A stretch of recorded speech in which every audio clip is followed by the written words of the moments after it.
shattered in a world so torn. They said it was fear reopening the doors, filled with whispers behind closed floors.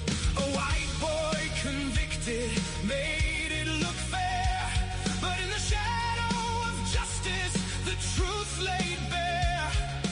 Eddie was a name, but just a pawn in the game, sacrificed and railroaded. Nothing felt the same. Oh, just a boy from Somerville. They played with his life as if it was a thrill. Politics and pressure, shadows at play, innocent hearts lost in this twisted ballet. Barnum was under pressure, he folded like glass. The DA showboating, just trying to amass. The system wanted justice, but justice was blind, changing the laws, leaving truth far behind.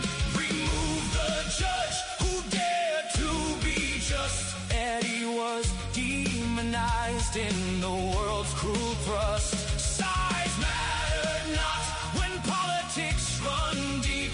From day one he fought, but all they did was sweep. Oh, just a boy from Somerville. They played with his life as if it was a thrill. Politics and pressure, shadows at play, innocent hearts lost in this twisted ballet. And those inside knew the story was wrong. We could have done better, sang the old wrong song. Experts pressure to twist the truth arm in the court of despair. There was no charm, he never stood a chance. From the very start, a tragic confession, a broken heart. Watch Eddie's face when the world turned cold. An innocent spirit caught in a tale retold. The system failed him, that much is clear. A boy from Somerville, lost in his fear. Yet in the ashes, his story remains of the justice betrayed and the bitter pains. Through the lens of history, we sing his plight. Remember the boy who stood up to the night. Just a boy from Somerville. They played with his life as if it was a thrill. Politics and pressure, shadows at play, innocent hearts lost in this twisted ballet. So let's tell this story, raise voices, unite. For every Eddie, let's stand up and fight. Just a boy from Somerville, forever we'll stand in the heart of the people. His truth in our hands.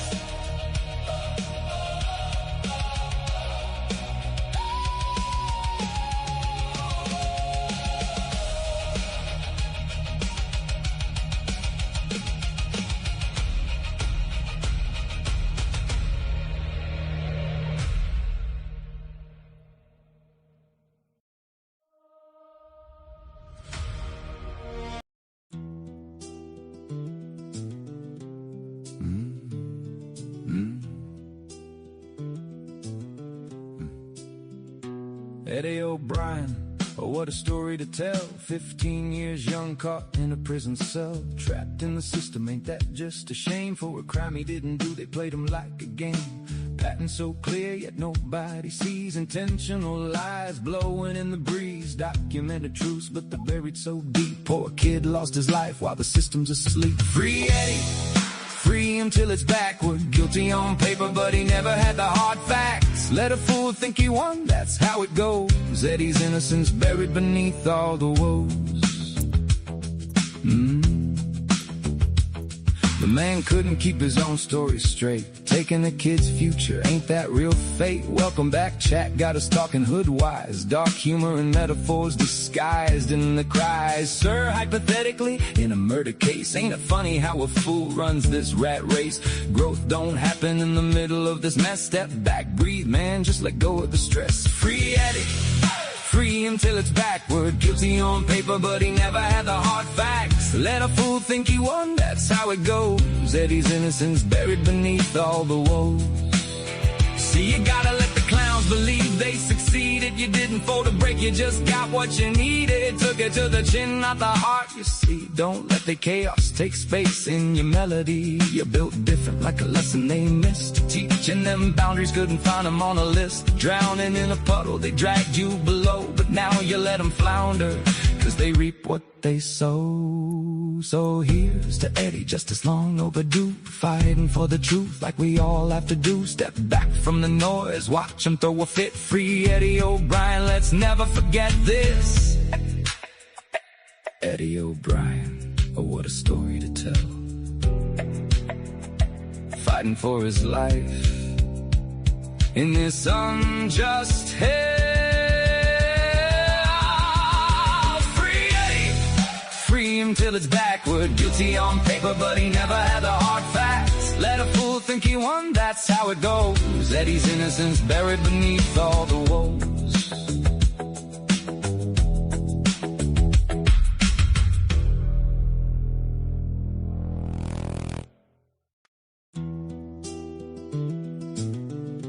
What's going on to me? You know, I'll be with you in 1 second, man. I was out cutting the grass, actually. Eddie O'Brien. You know, we had a plane go down like right behind my house Monday, I think, right when I started the show. A little Cessna, man. Rest in peace to Isaac out of Charlestown, Rhode Island. Isaac Sewell, you know, driving a little Cessna. Went down, man. Rest in peace to him. But yeah, but give me a minute. I'll be with you. We're gonna have another good show. Free Eddie all day, every day. No, just stand by. Don't go nowhere.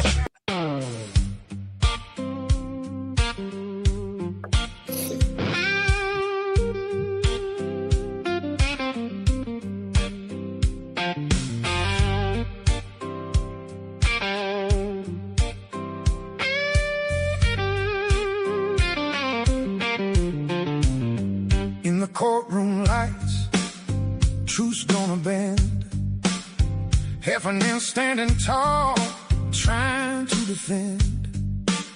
Said it looked bad on paper, but it's all deeper. Politics lurking, call it a grim reaper.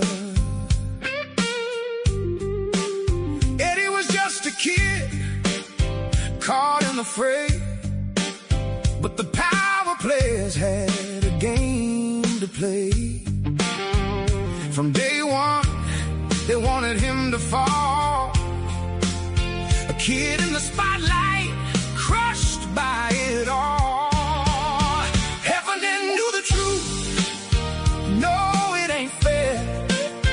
Politics behind the scenes, no one would care. Guilty or innocent, the verdict was set. Justice wasn't blind, it was a political bet. Dr. Bonham was chosen, thought he would be right. A face of fairness in that long, dark night. But the DA smiled wide, played both sides slick. Heffernan thought neutral, but maybe that's the trick. Eddie's fate sealed with a stroke of a pen. My ruling was sound, but the world turned again. They needed him guilty to fit their plan, change the laws mid-game. Oh, what a scam. Heffernan knew the truth.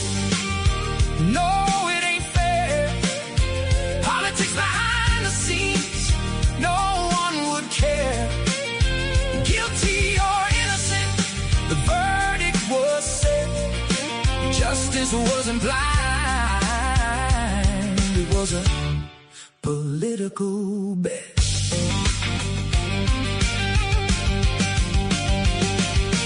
Juvenile court, he should have stayed there. 20 years, not a slap, but no one would care. System in panic cause he stood his ground, but the wheels of justice just turned him around. They wanted Eddie down, they wanted him lost, with the stakes so high,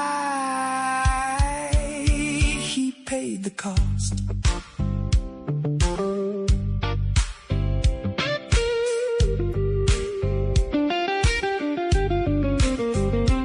Happening's truth reigned clear in the dark. Tried to bring light, but it missed the mark. Eddie, a kid caught in a game, lost in the shuffle, society's shame. So here's a lesson carved deep as stone: justice shouldn't wear a political tone. Heffernan stood firm, knew it wasn't just. In a world focused on power, who can you trust? Heffernan knew the truth. No, it ain't fair. Politics behind the scenes, no one would care. Guilty or innocent, the verdict was set. Justice wasn't blind, it was a political bet.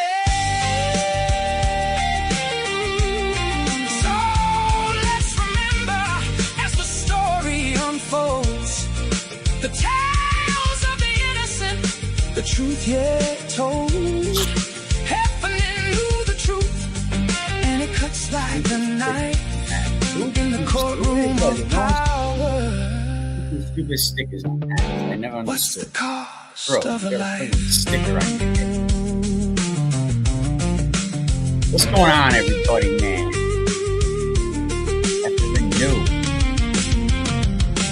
Right, there we go, there we go. I'm bad, man. I had the live all set up, and I go outside. You know what I mean? Take a couple shots in the yard. Then I grab the lawnmower, start cutting grass, and I'm like, oh, and then I get a text message. Shout out to, the one that reminded me, said, yo, we waiting for you, bro. I'm like, oh, snap. What's up, everybody, man? How we doing today? We back another free Eddie all day, right? But good morning, good evening, good afternoon. I don't know where you're at, what time it is, or even if you're watching on the replay, but I'm glad you're here. Wipe your feet, leave your DNA on that like button. Leave your DNA on that like button for sure. Subscribe, grab a membership, gift a membership, support the channel. No sugarcoating. What's going on, everybody, man? Haven't even checked the emails yet. Shout out to the O'Brien family. Mr. O'Brien, sorry for your loss. But I was thinking, man. What the O'Briens had to go through these last 30 years. And I bet most people wouldn't survive 5 of them years.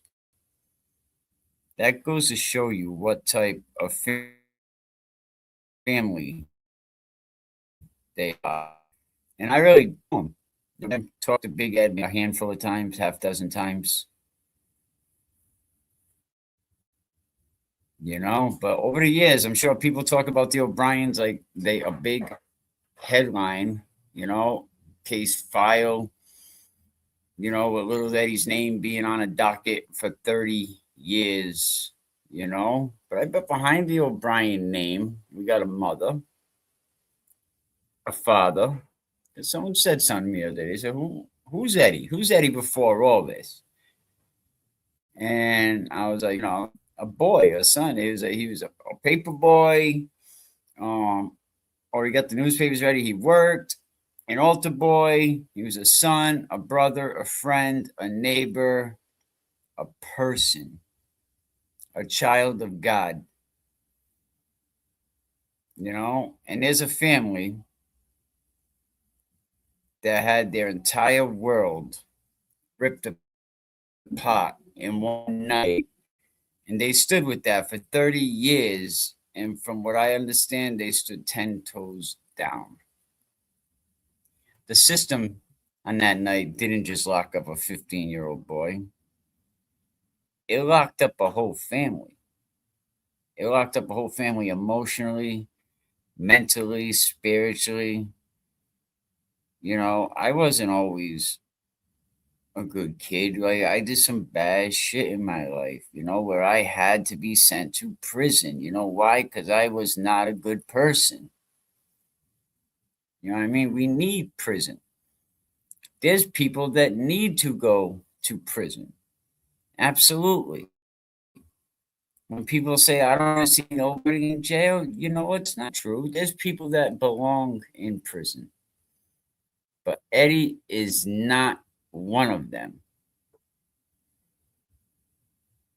So when I say the system didn't just lock up a 15-year-old boy, it locked up an entire family that didn't catch a break in 30 years. Shit, I don't even think they got a pause. Not a moment to breathe. They had to hold their heads up with the media painted their son as a monster. They had to sit in courtrooms and watch lies get dressed up as fact. I couldn't imagine what I would do. And Mr. O'Brien already said, like, if I knew then what I know now, I would have cut my hand and bled all over that house. And I said over that if my son was, God forbid, I told my wife, my son, I'll be going to prison with him. You know what, son? I'll be there. We'll be in the same building. No way, I'll take care of that. I mean, it's just something I would have to as a father. But they stood on business before stand on business was even a trend. I mean, I was thinking about this. Let's keep it real. Most families would have probably folded. Absolutely. Spoken from a father who would do anything for his son. Absolutely.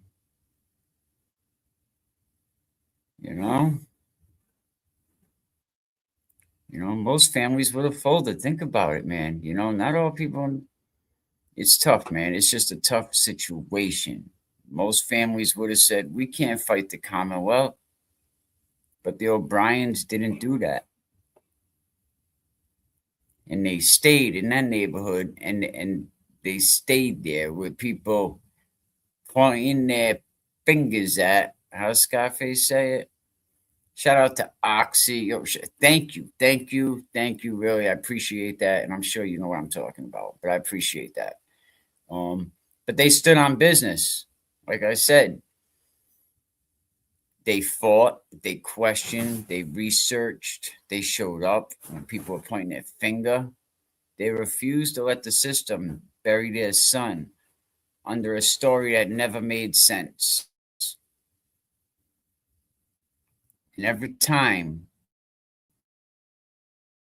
the world would try to silence them, they got louder. They kept speaking up for Eddie.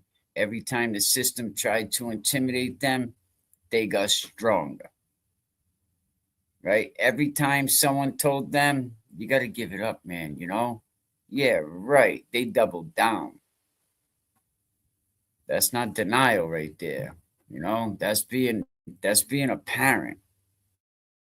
That's what you sign up for. I love when people say, I didn't sign up for this. No?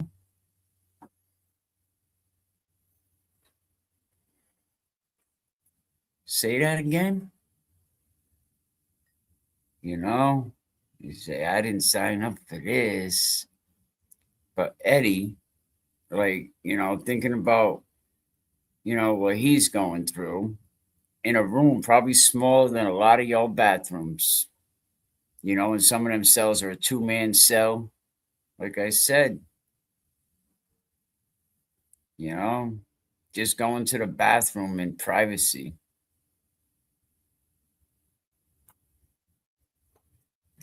But now we have Eddie O'Brien still standing today.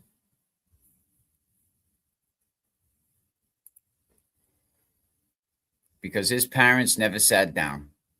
and they still don't have a chance to sit down. They carried him through the darkest years of his life. And every day, Eddie got up with a smile.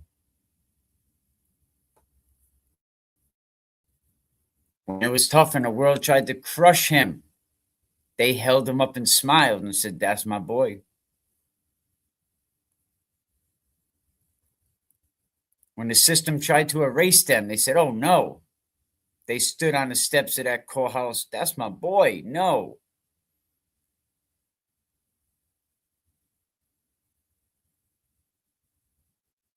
"30 years of waiting, 30 years of pain, of fighting a machine bigger than any family should ever have to face."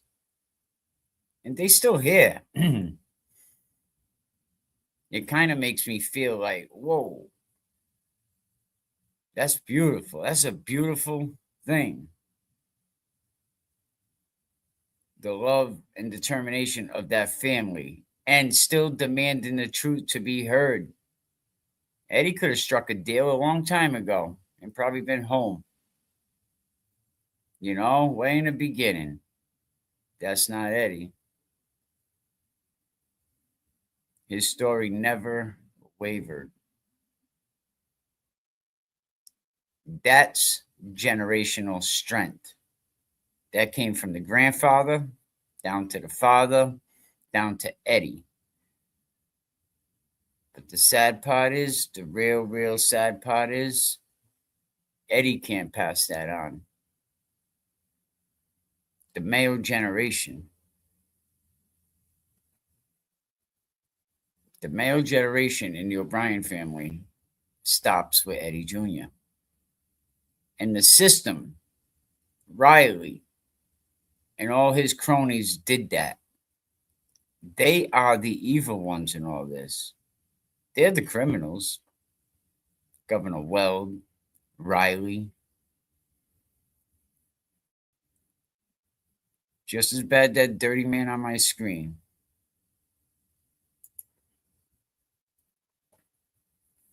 You know? And this, ladies and gentlemen, Eddie, these people climbed Eddie's back all the way to the top. We're going to break it down.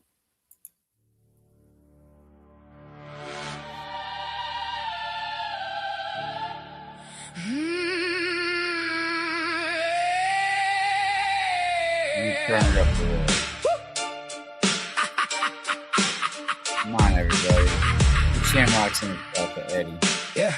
I'm be sending Eddie an email. Let me tell you about a kid, only 15 years. Eddie O'Brien, caught in the gears. Political pawns, they played their game. Power and money all in his name. But was tight with will, no simple fate. Climbed the ladder, sealed Eddie's state. Wayne but a prosecutor with a purpose. In the court of politics, none could touch us. This ain't just a story, it's a legacy. Eddie was the stone that shaped their destiny. With every connection, every hand they shake, Eddie's case became the ground they break.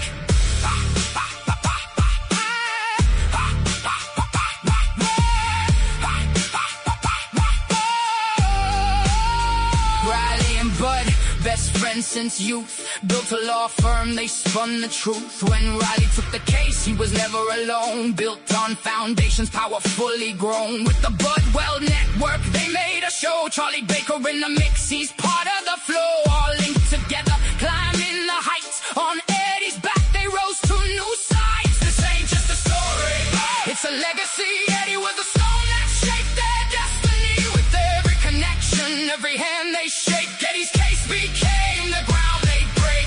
Kimberly Budd, her name now in lights. Chief Justice of the court in the highest of fights. Calls Riley godfather, mentor, uncle too. Let that sink indeed, Betty's pain paved through. Judge Heffernan ruled fair, you played your part. But the pressure came down like a storm in the dark. It wasn't about truth, wasn't about rights. It was all about power and their political heights. This ain't just a story, it's a legacy. Eddie was the stone that shaped their destiny. With every connection, every hand they shake, Eddie's case became the ground they break. Eddie got used by a system so cruel. A pawn on the chessboard, they played him as a fool. So remember his name, let it echo.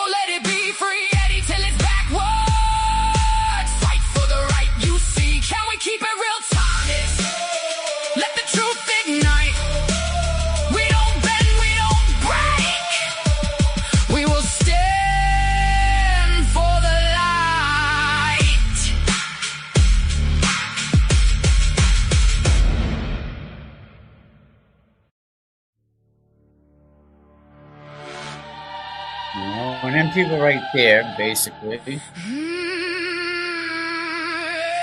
have Eddie to thank for their career. Because they carry, Eddie carried them, they get on Eddie's back. So the system owes the O'Briens more than silence. Let's be clear. The O'Brien family doesn't owe the system anything. The system owes them answers, accountability. They owes them the truth it refused to acknowledge back in 1995. And then we wonder why Riley is a drunk. I would be too if I was haunted. And if the Commonwealth thinks this family's gonna go quietly fade away, or the followers that the O'Brien family has gained, let's be clear, all these people that come here to see me are not here to see me. They're here for the O'Briens. And that's all good. You know what I mean? I'm just a tool. I'm just providing a purpose right now. But if the Commonwealth thinks that we're gonna go away quietly, they picked the wrong parents, they picked the wrong chats, they picked the wrong sons, they picked the wrong damn generation, because I think the time is now. We ain't whispering, we're not waiting, not even hoping someone else speaks up. And if you're not free Eddie by now, this might not be the place for you. I'm just saying, because either you're gonna and which I don't even understand how people have not came to that, have not figured that out yet with everything that we have laid out, everything that we have said, all the evidence that we have talked about, the DNA, the biggest evidence, the DNA, the blood. There was someone else's DNA, not Ed's. And I don't know how Big Ed, Trish, the family, their extended family, how do they keep their faith? How do you do it? How do you keep your sanity? How do you keep your dignity? This last 2 weeks, I heard from, quite a few people that know Eddie and respect Eddie. I mean, respected people. People where I was like, yo, like, wow. You know what I mean? That talked good about Eddie, highly about Eddie. They're just not the type to come on podcasts. And if guys like them are standing up and vouching for Eddie, they said Eddie's the one innocent guy in Massachusetts. And, everyone says they're innocent in the can.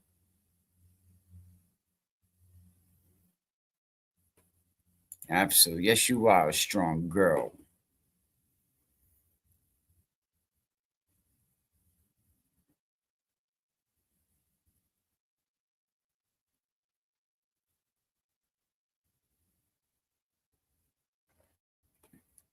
In my opinion, but the one thing is that he should be free because he's innocent or deserves a new trial, then that should be the only focus, digging into how we all can help make that happen. Very good advice. Absolutely. How can we all free Eddie? Because that's the goal here. That's what we want to do, whether it's through, whether, however we can do it. And I think if we took in, our lawyers are working on it, and I'm sure they're looking at chats and, because you never know what they're going to pick up. I mean, we found out from the Turtle Boy phone extractions, that David Yannetti, was sending, Turtle Boy information so Turtle Boy can put it out there. And then the lawyer can say, look, this media guy talked about this. We want to present this as evidence. Now it's already out there in the media.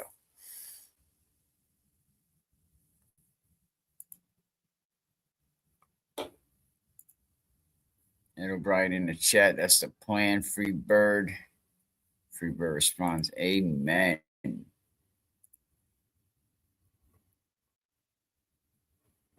know, you get that banner down.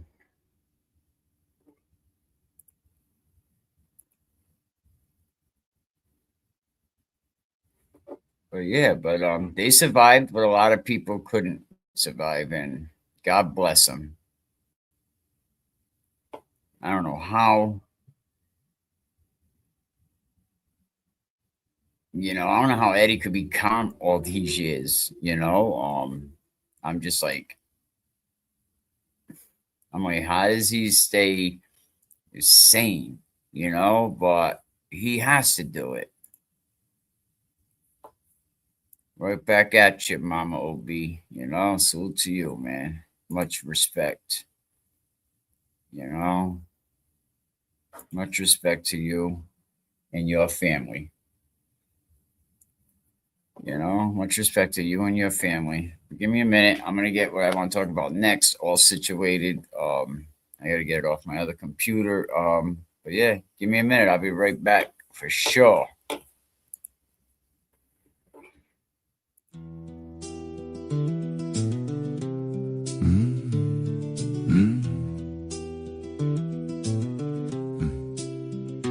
Eddie O'Brien, oh what a story to tell. 15 years young, caught in a prison cell, trapped in the system. Ain't that just a shame? For a crime he didn't do, they played him like a game. Pattern so clear, yet nobody sees. Intentional lies blowing in the breeze. Documented truths, but they're buried so deep. Poor kid lost his life while the system's asleep. Free Eddie, free him till it's backward. Guilty on paper, but he never had the hard facts. Let a fool think he won, that's how it goes. Eddie's innocence buried beneath all the woes. The man couldn't keep his own story straight. Taking the kid's future, ain't that real fate? Welcome back, chat got us talking hood-wise. Dark humor and metaphors disguised in the cries. Sir, hypothetically, in a murder case, ain't it funny how a fool runs this rat race? Growth don't happen in the middle of this mess. Step back, breathe, man, just let go of the stress. Free Eddie, free him till it's backward. Guilty on paper, but he never had the hard facts. Let a fool think he won, that's how it goes. Eddie's innocence buried beneath all the woes. See, you gotta let the clowns believe they succeeded. You didn't fold a break, you just got what you needed. Took it to the chin, not the heart, you see. Don't let the chaos take space in your melody. You're built different, like a lesson they missed. Teaching them boundaries, couldn't find them on a list. Drowning in a puddle, they dragged you below. But now you let them flounder, cause they reap what they sow. So here's to Eddie, just as long overdue. Fighting for the truth like we all have to do. Step back from the noise, watch him throw a fit. Free Eddie O'Brien, let's never forget this. Eddie O'Brien, oh what a story to tell. Fighting for his life in this unjust hell. Free him till it's backward. Guilty on paper, but he never had the hard facts. Let a fool think he won, that's how it goes. Eddie's innocence buried beneath.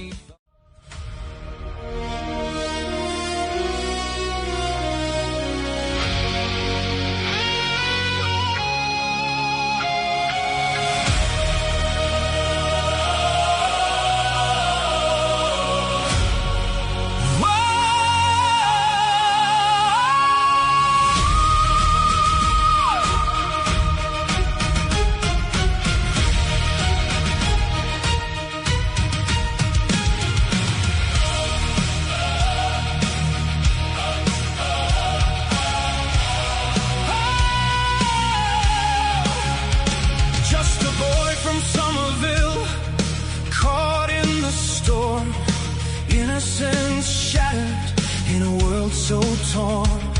They said it was fear reopening the doors, filled with whispers behind closed floors.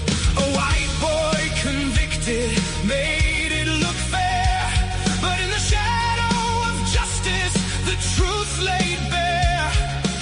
Eddie was a name, but just a pawn. game, sacrificed and railroaded. Nothing felt the same. Oh, just a boy from Somerville. They played with his life as if it was a thrill. Politics and pressure, shadows at play, innocent hearts lost in this twisted ballet. Barnum was under pressure, he folded like glass. The DA showboating, just trying to amass. The system wanted justice, but justice was blind, changing the laws, leaving truth far behind.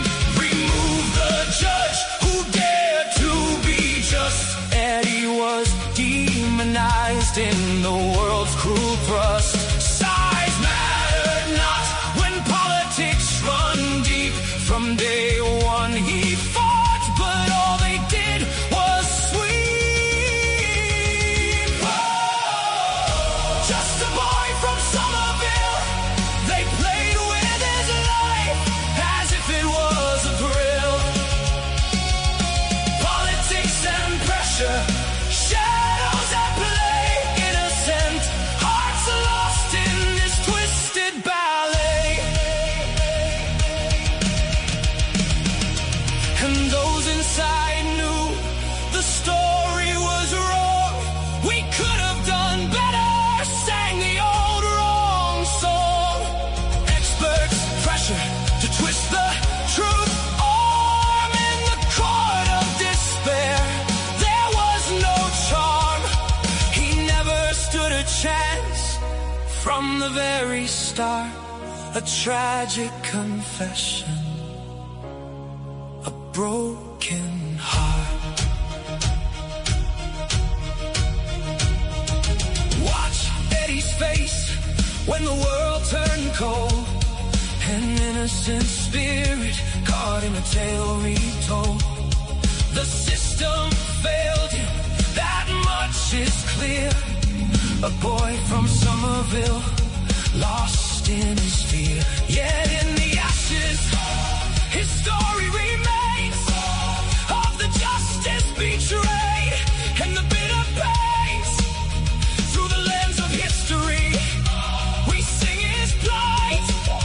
Remember the boy who stood up through the night. Just a boy from Somerville.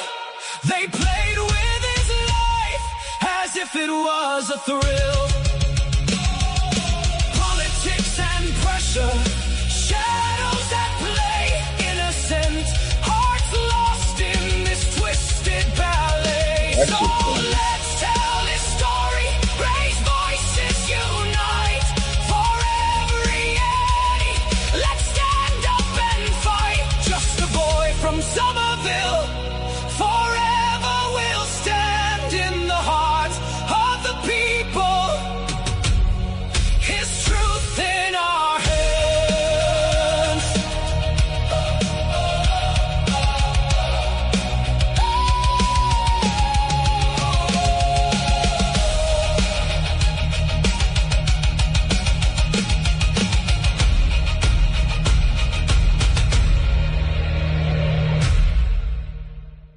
Yo, that song is a banger right there. That is a banger. You know what I'm saying? Hey, dummy, you gotta go. Bye, dummy. That song is certainly a banger. Mike, I'm sorry using your platform to talk to somebody I haven't seen in a while. I don't have any other social media. No problem. Just $4.99. No, I'm just kidding. No problem, man. Stay here as long as you want. We don't mind loitering. As long as you free Eddie, it's all good. Hello, chat fam. We are on our way back from Rhode Island, man. Nice, yo. You get down westerly, you got to stop by, you know. And that goes to anyone else, man. You down this way, you want to come by. We about 3 rocks. Now, you got to throw more than 3 rocks, but we're about a 10-minute car ride right to Taylor Swift's front door. You know what I mean? We're right down on the ocean. Come on down. Mr. O'Brien, you and Trisha, welcome anytime. We get the camper outside. We keep the camper so when people want to come down and visit, it's a long ride back to Prav. Thank you, Freebird. Appreciate it. These songs are great. Touches your soul deeply. They hit because they are full of truth. That's right. We had to reach out to our boy at the Boogie Down production. So we need some music. But yeah, and somebody asked me, yeah, there was a plane crash. It was Cessna. We have a little airport over here that goes back and forth, Block Island. They take a lot of people, and I guess he was coming in. I think I just started the show. I think it was on Monday. I think we've seen something because we're on a runway path right here.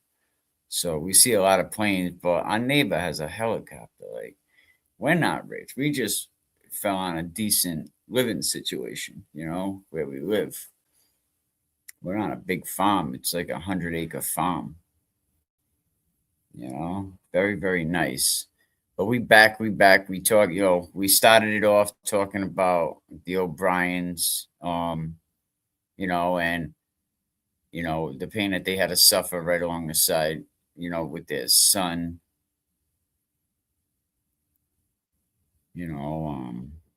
Sad times, but soon it's all going to get better. We're going to have Eddie home soon, and I really believe that.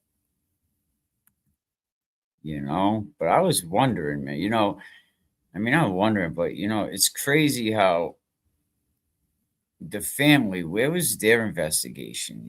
Like, they did not dig deep. It seems like they focused. Yeah, he was 21 years old, 21 years young, from Charlestown, Rhode Island.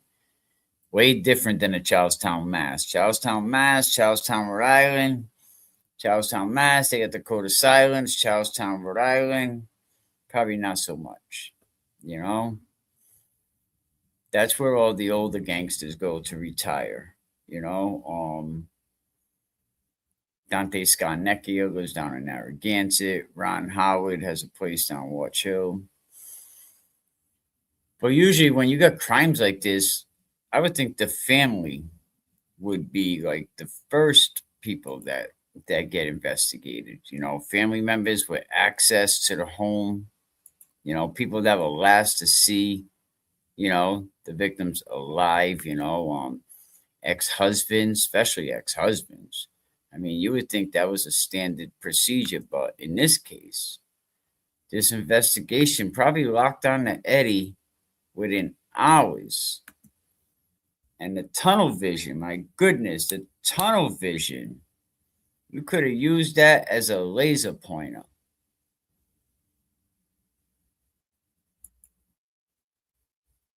I mean, Janet's husband, I didn't see any investigation, into Janet's husband. He was there very fast, not pointing any fingers. And then Janet have a whacked out daughter. Her sons weren't playing with a full deck. One of them was having an affair with a grown ass man. One of the sons, that is. Anyone who lived in or entered that home. And then Virginia's statement yesterday, Virginia Reckley, what did one of the kids say? Was it Ryan or Paul that said, I know what they did. They hid in the house. And I thought that was pretty odd.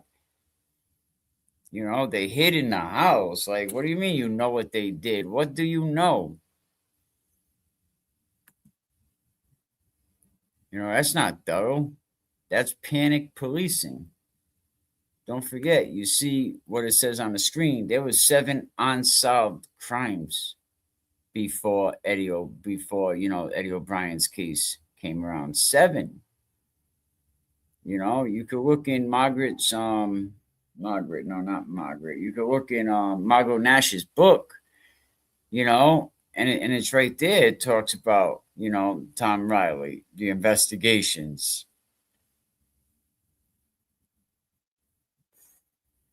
They didn't investigate because Riley got to them. What they read on their papers were not their own words. Nothing against them, just my observation. Yeah. Riley had an agenda and made it to the Attorney General's office on Eddie's coattails. That's right. And what? That was probably the only case that he ever, sat on.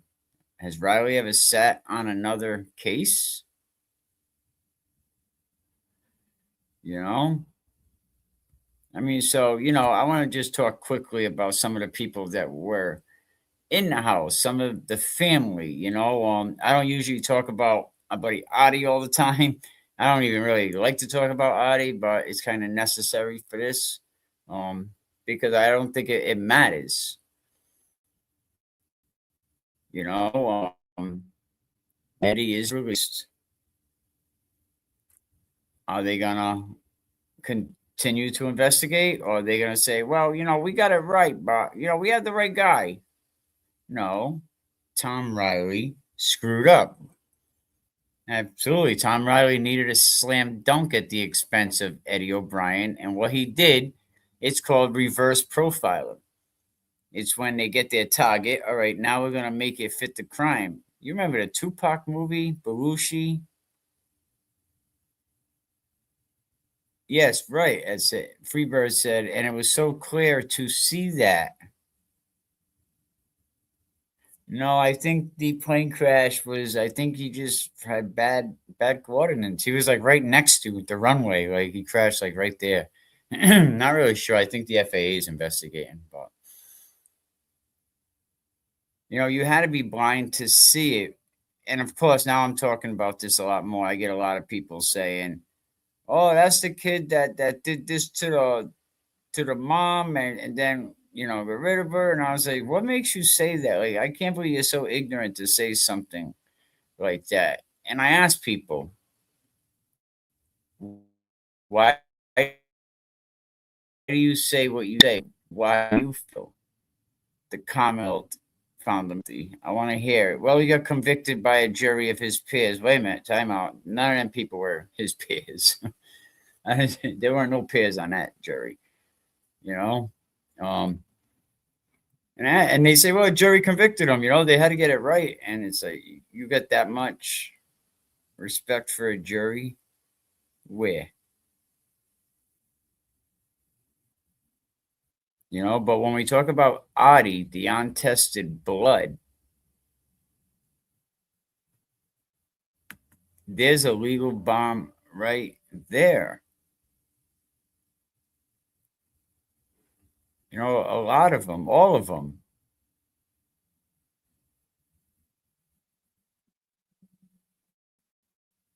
I mean, this is the one that's going to make detectives feel uncomfortable. And I guarantee when the time comes, they're probably going to be looking at the floor like a kid who broke the damn TV. Saying, oh, no, it wasn't me. It wasn't me. Look at that. There's the O'Brien's other long lost son. Shout out to JoJo. Who's been a stand up friend for Eddie O'Brien.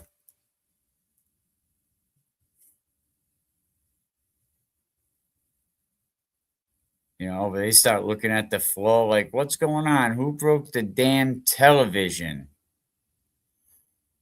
So, just to talk about Adi real quick.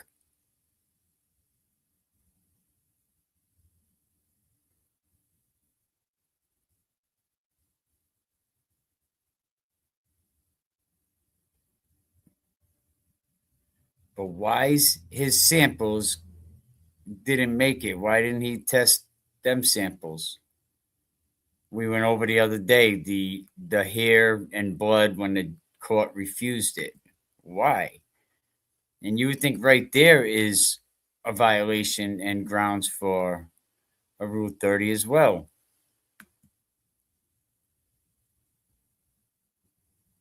But it's justice system, and something smells funny.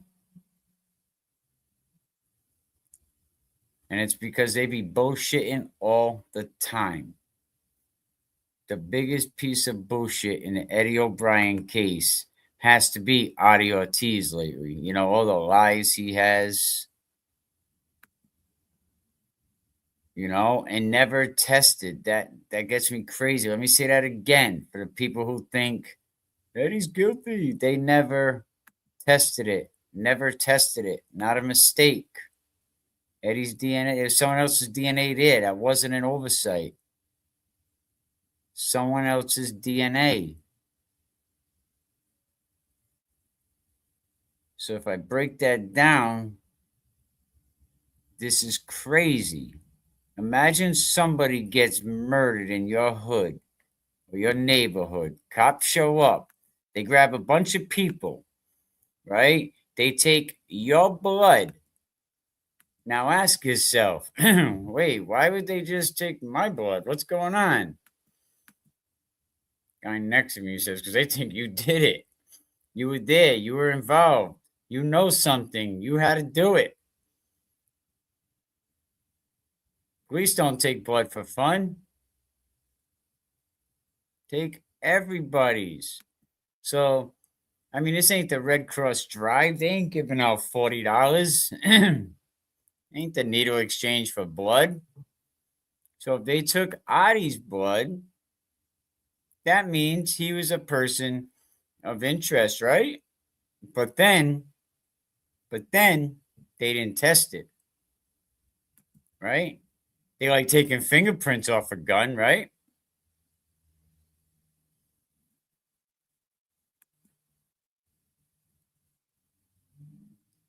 And then throwing the gun in the trash. They'll take fingerprints off it, throw it away. Who does that? You're gonna take blood and then throw it away? What's a better analogy? You know, we got an Ahmed Khan, which nobody does anymore, but you got an Ahmed Khan job, somebody does a bank job, and you get the Ahmed Khan. You take the fingerprints, but you don't test them. You don't match them. What? What kind of shit is that? I mean, I'm explaining this. I'm trying to make you understand, like I'm talking, you know, to people in state college. Like we gotta. I want everybody to try to understand this, and that's why I try to break it, dumb it down a little bit.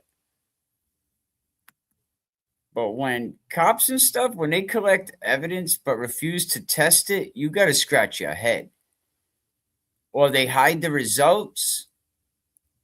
Isn't that called a Brady violation? Oh, no, Tom Brady.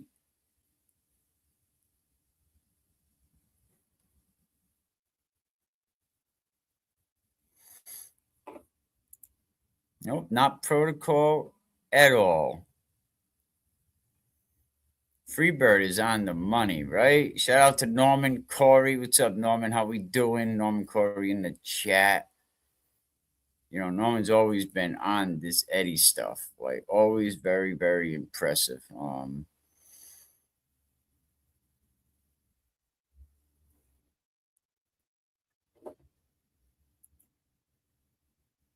Is that a Brady violation? But they hide everything, right? They ignore evidence or they fail to test the evidence. That could help the defendant. Oh, God forbid, we ain't gonna do that. We wrong, but shit, we ain't doing that. And guess what? Untested blood from a potential suspect is exactly the kind of thing, right, that gets convictions overturned. Courts hate this shit. Appeal courts hate this shit. Rule 30 judges really hate this shit because it means the original investigation was sloppy. If you're coming in for a Rule 30, you mean that shit was screwed up. And or was biased or straight up just corrupt.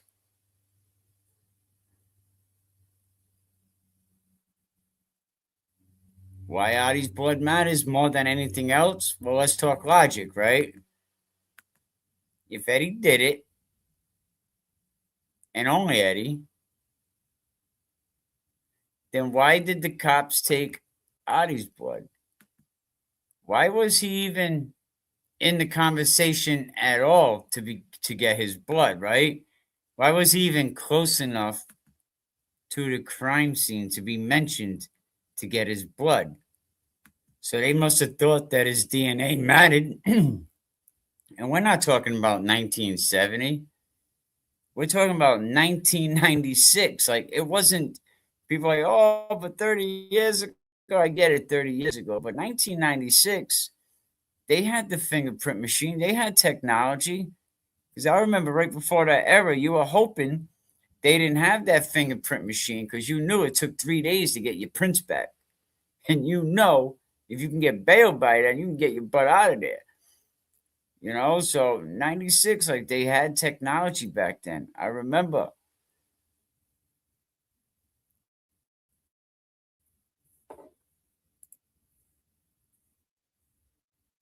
Back in the same era when an armored car was robbed. In Massachusetts, I need a list of Charlestown guys that used to round up and make them give us alibis. They went through every one of us.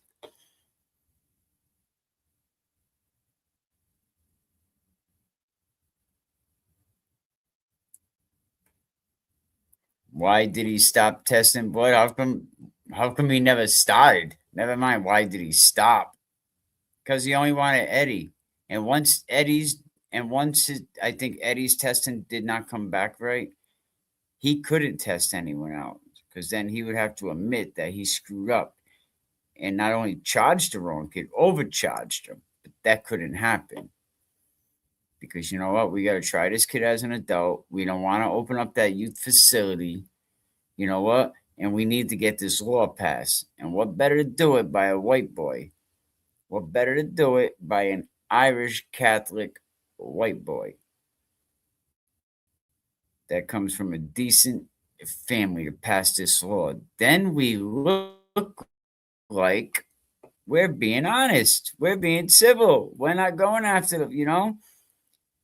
And that was just for robberies. This was a heinous murder. The idea suspects before any result were even back. The whole investigation was back with Mike.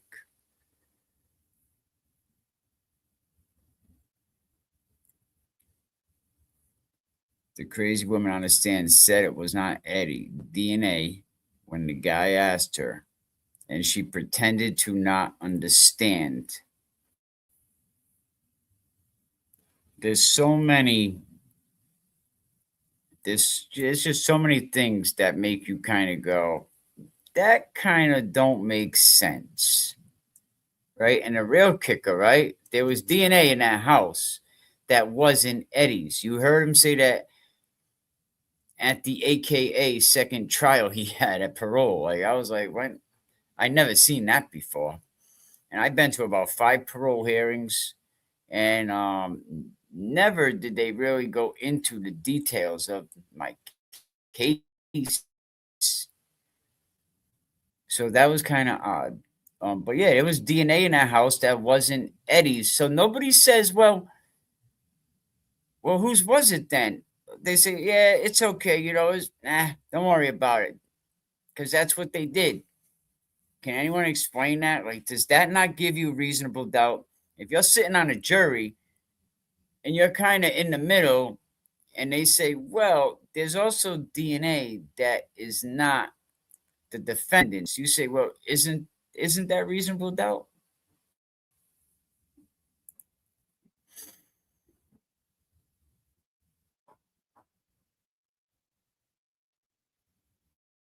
Yeah, that key should have been in evidence. And who's the key before everybody got here?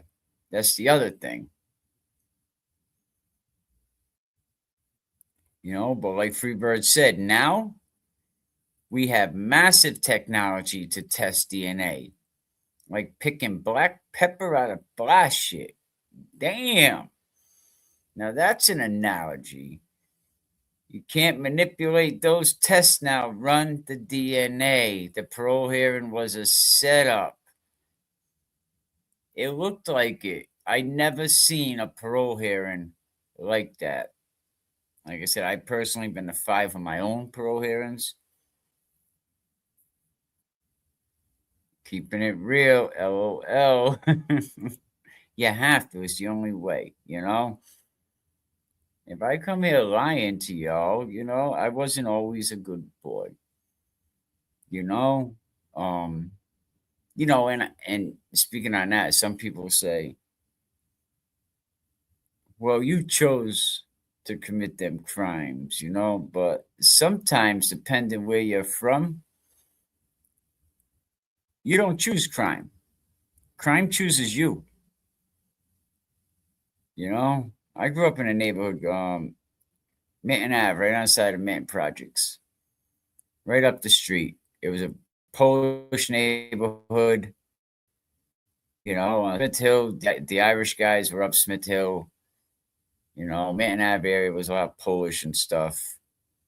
But some neighborhoods, oh, Miss G and X, man, one of the great mods. We got the JoJo video the other day up to like, I think 138,000 hype points. I was like, yo, that is what's up.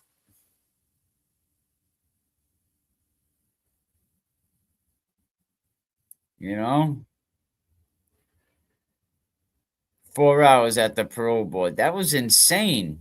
I never seen a parole hearing like that. So like when we're talking about the blood work, so Adi's blood was tested. The kid's blood was tested too, I believe. You had Paul's blood, right? You had Paul Senior's blood. You don't test that.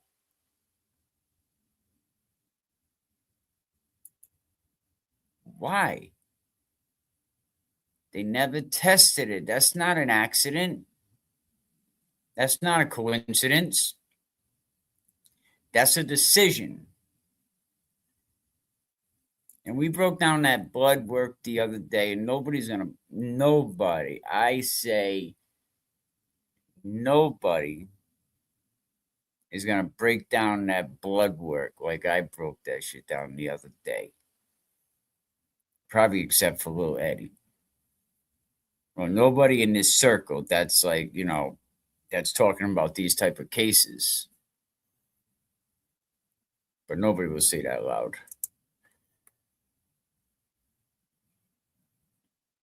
I mean, let me talk to you like I'm talking to my cousins at Thanksgiving. If a cop takes your freaking blood and then they don't test it, it's because they're scared of what the test might say, period. They didn't want to open that door. They didn't want to complicate the story. They didn't want to risk finding out something that didn't match their narrative, right? Because once you find DNA, right, that points to someone else, right, the whole case collapsed. And that's what they didn't want. They knew where that shit was going to take them, believe me. Look, this is why Adi's untested blood is a legal bomb. This is why. Let me see what's going on in the chat. I'm not always looking at the chat, but I always go back to it. And where does it get caught up? Norman Corey is very, very smart. As corrupt as it gets, absolutely.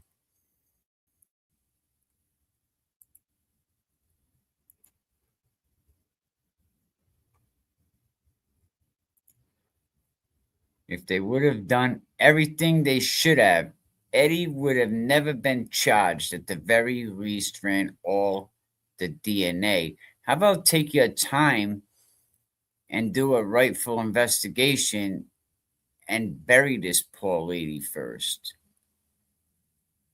Give their friends a chance to mourn her. We talked the other day, and go back and watch that episode. Eddie never got a chance to mourn his friend's mom, the parents either. They're friends for 18 years, I believe, Janet and Trish. 18 years. What did one of the kids say? Excuse me? Say that again?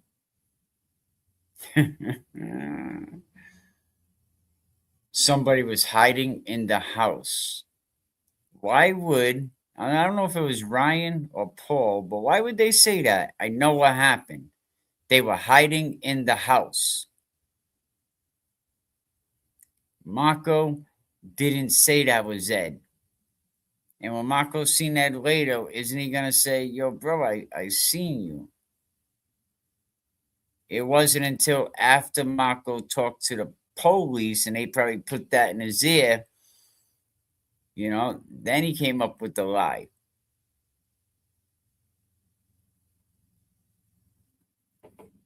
And they took his blood as well. And this just proves the investigation wasn't complete. The police had doubts that their own theory. And after all these years, if it was, since it wasn't Eddie, do you all care that there's somebody out there that committed this? I know y'all in the cat world. Do you think they even care that we got the wrong guy? And I love it because they always tell me, Adi said this too. You know why I think he did it, Mike? Because the jury convicted him. Because really, and I just like, how do you not laugh at that? I know we want to say we got the greatest, judicial system, the greatest court system, and they say what if system's so good, but sometimes a guilty guy, sometimes we got an innocent one gets caught in a mess, but it works.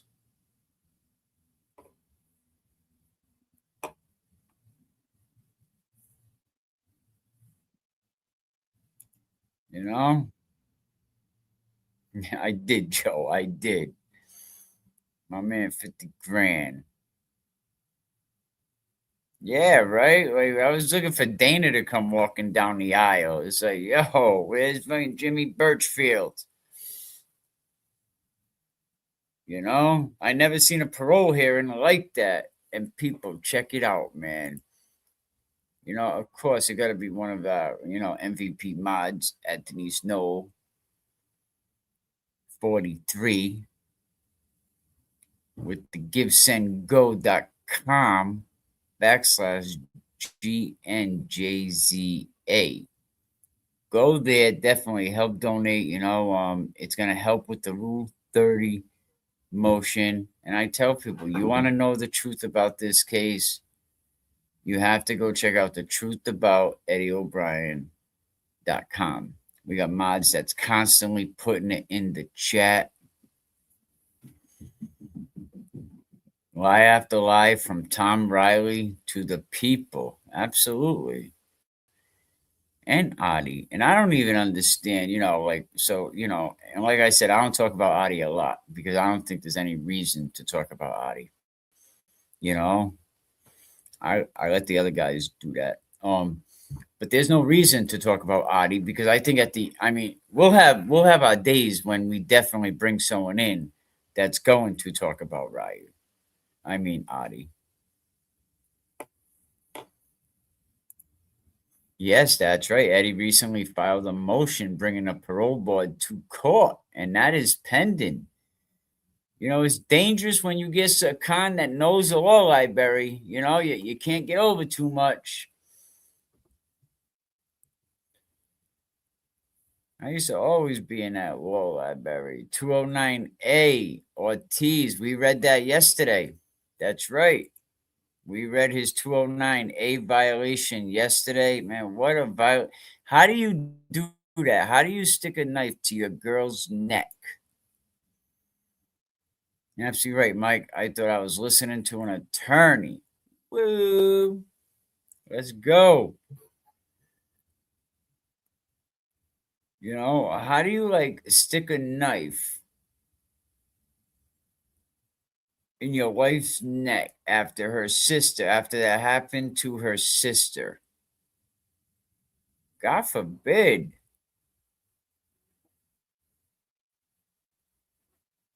God forbid. Eddie had drive.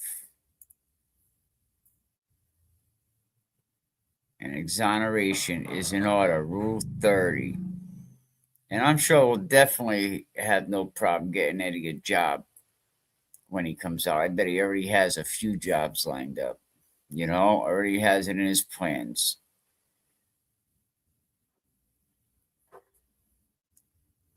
Get him sitting on the side of a garbage truck in the parade. We have a bunch of nice, beautiful trucks, the Freedom Parade. Have some nice cars. I really believe we're gonna see that day, man, and I can't wait. Especially because I was invited to a great after party. So I mean, it definitely proves the state ignored a lot of evidence that could help Eddie. But why are they gonna help him, right? It proves the case was rushed, political, it was sloppy. And here's the part that should piss everybody off, all of y'all. If they had tested that blood back in 1995, we won't even be having this conversation today. We would not be having this conversation today. I know we wouldn't be, because there'll be somebody else that's sitting in the can. Eddie would have not lost his entire life. And I say would not with so much conviction, because I don't believe Eddie is guilty. And some people hate that I say that. They hate it.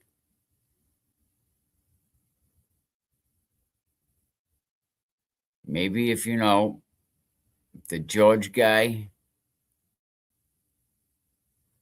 should have fought a little harder for Eddie. And he wouldn't, we wouldn't be in this situation. 170 grand?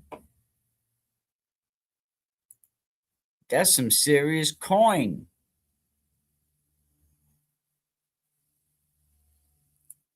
Oh yes, George. You better save your pennies now. We're gonna be hungry. Let's go. We going to the Capitol Grill. I was already invited, so just to let you know, Jojo. There's some great people in this chat, man. I personally feel like I know a lot of you guys. Like these are Eddie's people. You know what I mean? These are Eddie's people right here. Eddie has friends for life, and there was something that somebody mentioned that said, someone said Eddie makes me be a better person. And Freebird also posted something that's similar to that in one of the chat sections, and I was like, I said, wow, I wonder if Eddie knows that a lot of people, because of him, they try to be better people. Is that amazing?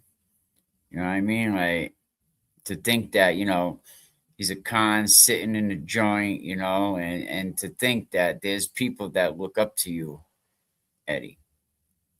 There's people that look up to you, they believe in you, they believe in your innocence, so just know that we all out here fighting for you.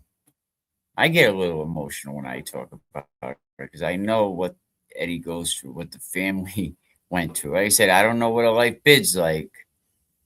You know what I mean? But I know what it's like when every day you wake up and like, man, I shouldn't even be here. But you know what? Let me just make it through today. And then the next morning, the same thing. I shouldn't even be here for 7 years. Let me just make it through this day. And then, days got better.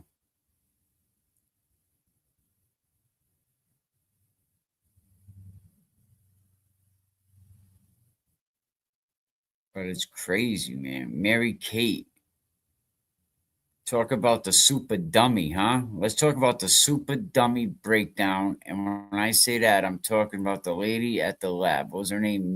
Mary. What was it? Mary Kate? And Riley took away the due process.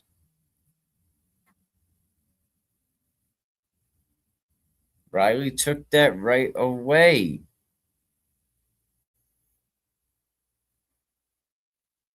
Eddie Snacks.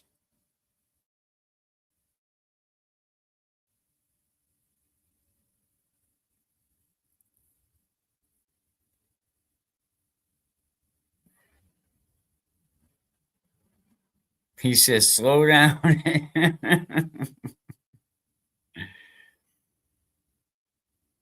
Yeah, not only, yes, absolutely. Not only did the Eddie bring the Pro Bowl to court, he put them on trial. Yep.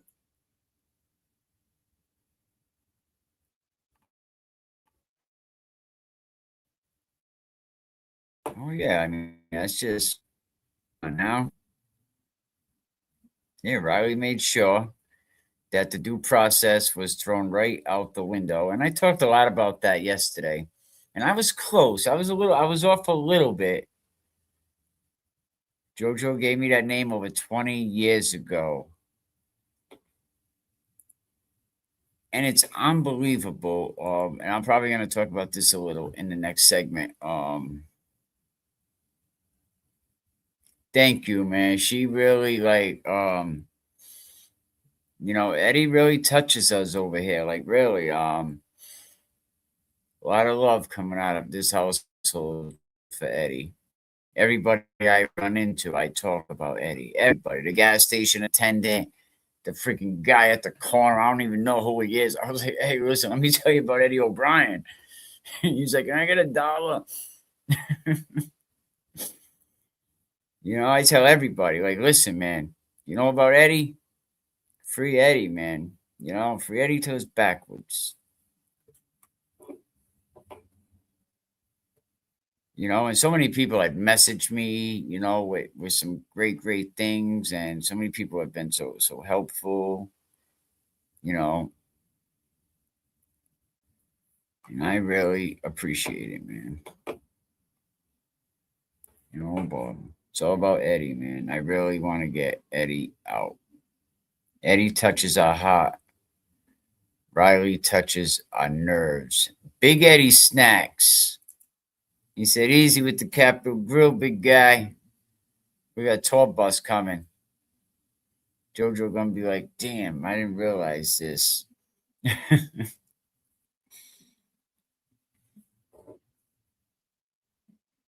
seen one of the comedians say, he was doing a comedy bit and he says, when you go to a funeral and you always got the people that say, if you ever need anything, give me a call.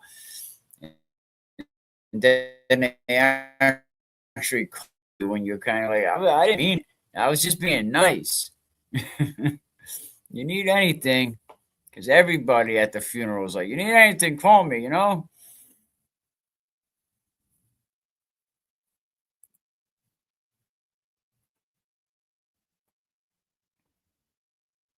Somebody actually said to my wife they were going to mail a book over, and I got all excited. I was like, "Ooh, I want to read it."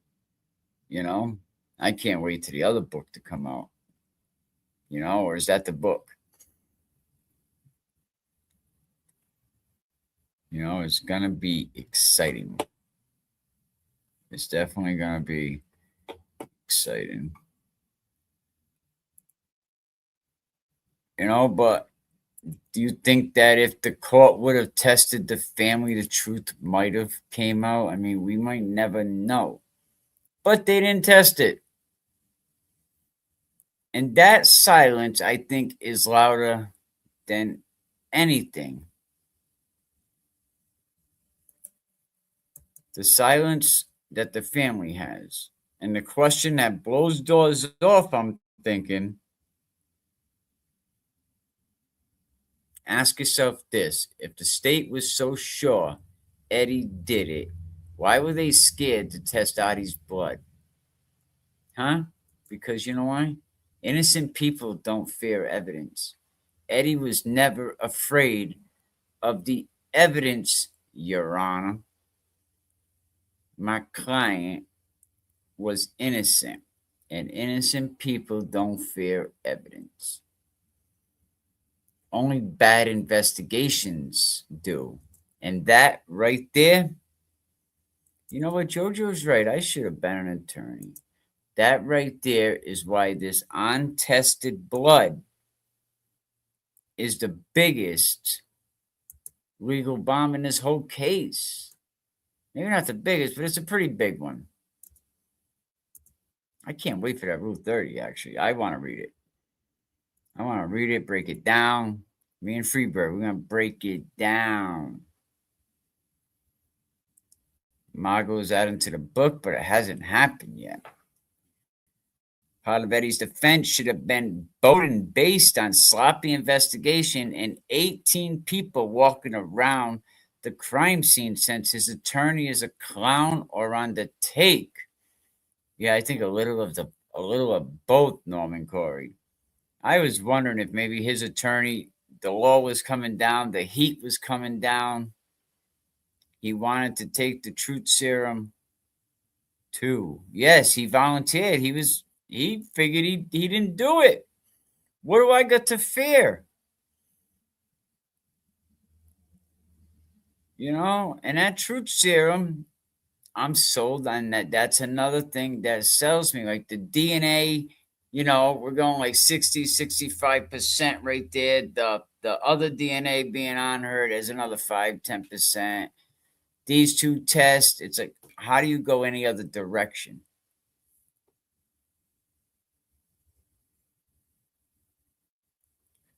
Yeah, it's just like when he makes a good point, man. Shout out to JoJo, you know.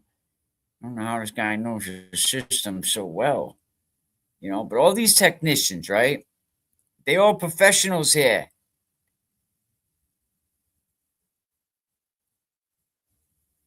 They're all professionals here, right? And they were all political hires, right? So he says everybody, one way, shape, or form, were part of each other's families.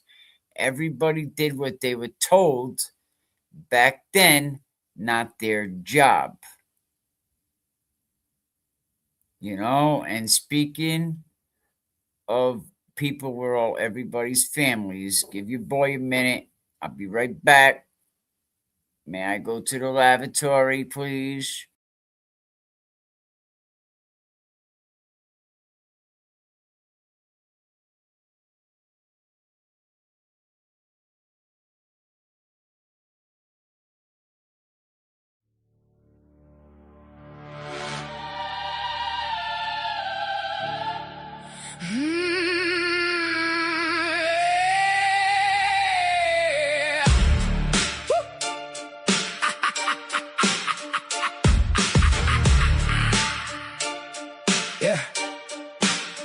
Let me tell you about a kid, only 15 years. Eddie O'Brien, caught in the gears. Political pawns, they played their game. Power and money all in his name. But was tight with wealth, no simple fate. Climbed the ladder, sealed Eddie's state. Wayne Butter, prosecutor with a purpose. In the court of politics, none could touch us. This ain't just a story, it's a legacy. Eddie was the stone that shaped their destiny. With every connection, every hand they shake, Eddie's case became the ground they break.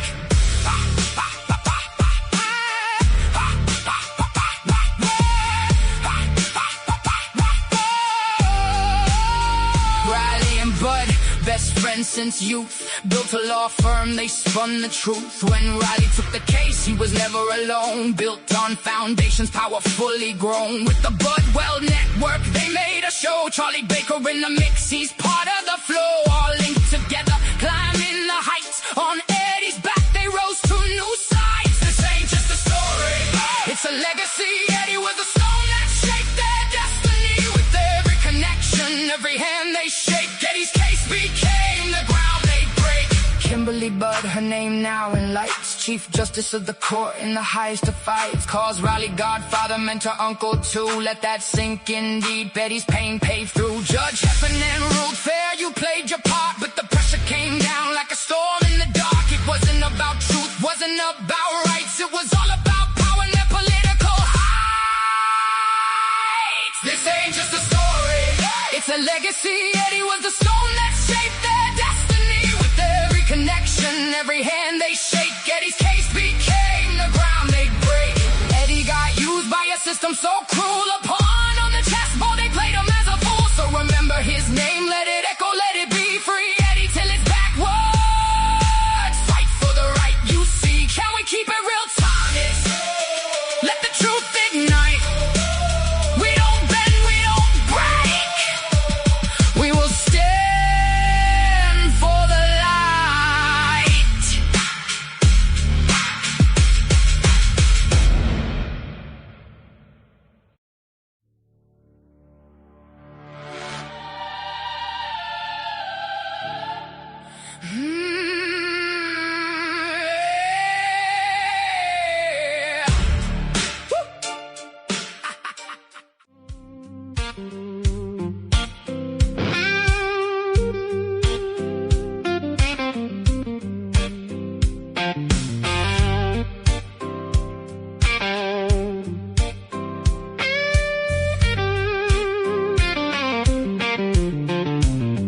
In the courtroom lights, truth's gonna bend. Heffernan standing tall, trying to defend. Said it looked bad on paper, but it's all deeper. Politics lurking, call it a grim reaper.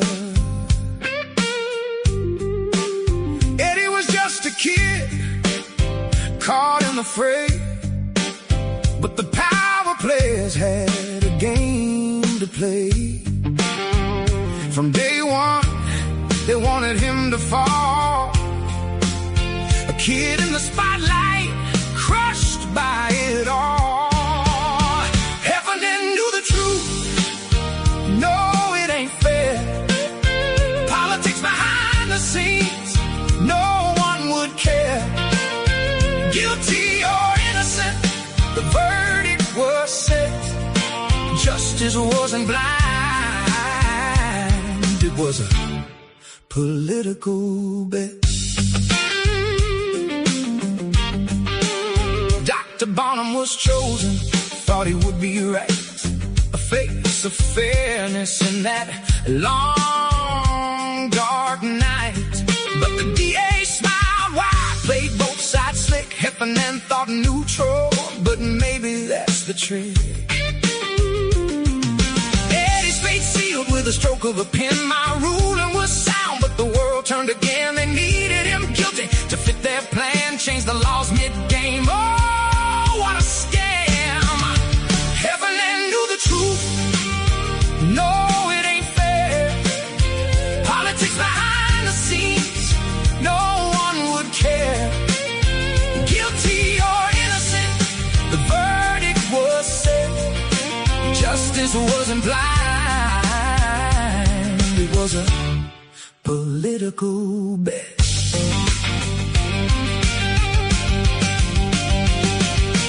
Juvenile court, he should have stayed there. 20 years, not a slap, but no one would care. System in panic cause he stood his ground, but the wheels of justice just turned him around. They wanted Eddie down, they wanted him lost.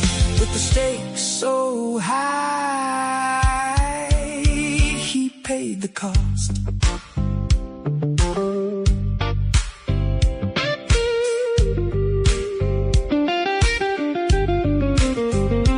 Heffernan's truth rang clear in the dark. Tried to bring light, but it missed the mark. Eddie, a kid caught in a game, lost in the shuffle, society's shame. So here's a lesson carved deep as stone. Justice shouldn't wear a political tone. Heffernan stood firm, knew it wasn't just. In a world focused on power, who can you trust? Heffernan knew the truth. No, it ain't fair. Politics behind the scenes, no one would care. Guilty or innocent, the verdict was set. Justice wasn't blind, it was a political bet. So let's unfolds. The tales of the innocent, the truth yet told. Heffernan knew the truth, and it cuts like a knife in the courtroom of power. What's the cost of a life?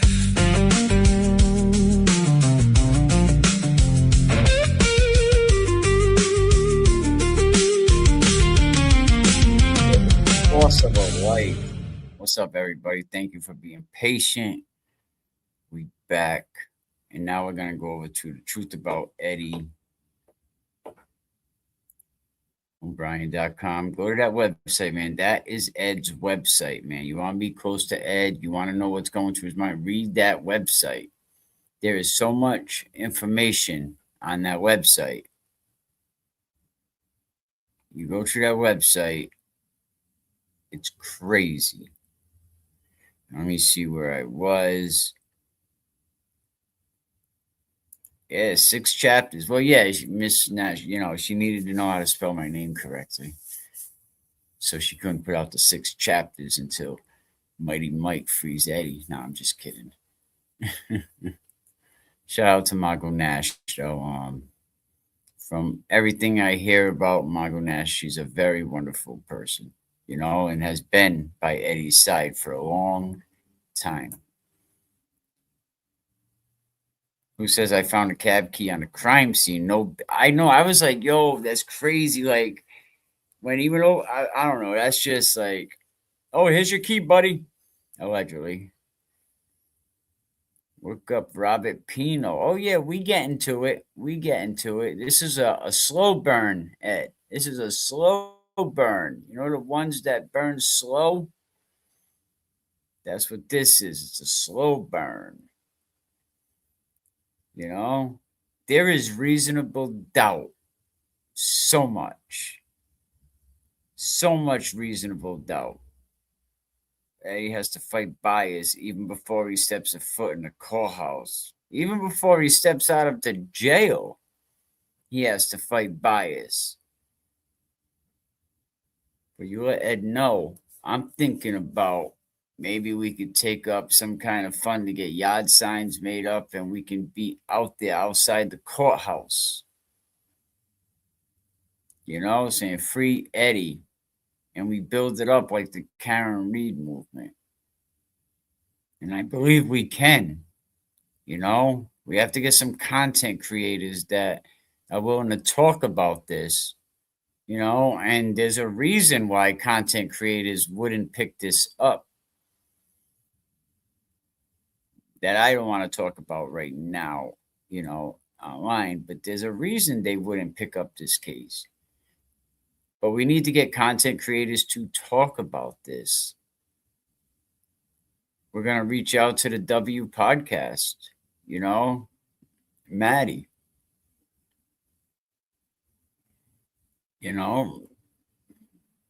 By all means.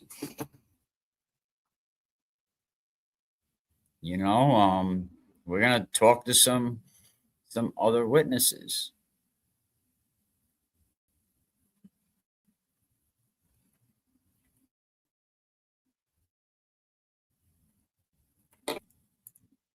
Norman Corey says, Bowden is when you attack the lack of investigation or the sloppiness or they ignored other possible suspects. Freebird highlights that the investigation is so sloppy that you can trust the outcome. Therefore, the jury cannot say the defendant is guilty beyond a reasonable doubt. And shout out to Freebird and Denise the other day for the gifted memberships. That put us over 100 and some odd members. We're gonna build this, man. We're gonna build the Free Eddie movement, man. And then it's gonna be Eddie's free. And guess what? It ain't over then. I don't think it's over at that point.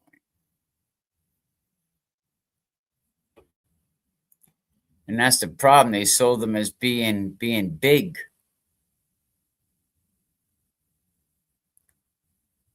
They sold them as being big. On Jerry, can you put me in touch with Maddie? You have his information, right? We're gonna need as much help as we can get.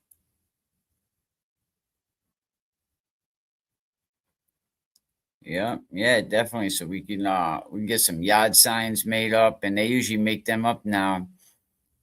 Absolutely good. You have my email. We'll communicate over email. Yeah, please. Well, we tried to get him on another show, but they weren't interested in talking to Maddie. And I didn't want to step on any toes, but I'll talk to Maddie. I know enough about this case. Yeah, and there's other content creators, but that's what we need. I think we need to, you know, kind of like, you know, what oh my dirty window there, trash barrel, the stuff he did for Karen, you know, we need to do for Eddie, except for the selling out part, except for calling her, see you next Tuesday, except for all that stuff.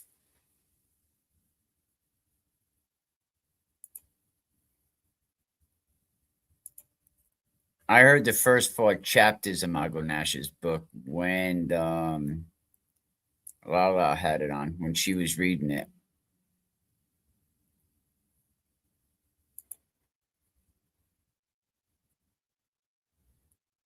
Oh, nice, nice. But I think we should also get, the yard signs. Last time I looked into them, they make them like on an 8-foot board and they cut them. We could put up find people in the area. As it's getting closer, that supports the Free Eddie movement. Maybe they'll put signs up. Directing them to the website. You already know we got a link right here, to get the message out. And I'm gonna stop putting this on my what's the name of that site? I don't use it as much anymore. The Apple iTunes, I'll put it on Spotify.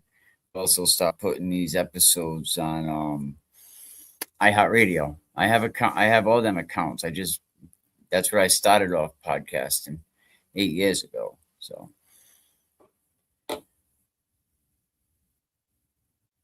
2 cents worthwhile, right? But we back. Somebody mentioned Mr. Pino, right? I think it was Big Ed. So let's do that, right? Let's go check out Bob. No, Mr. Pino.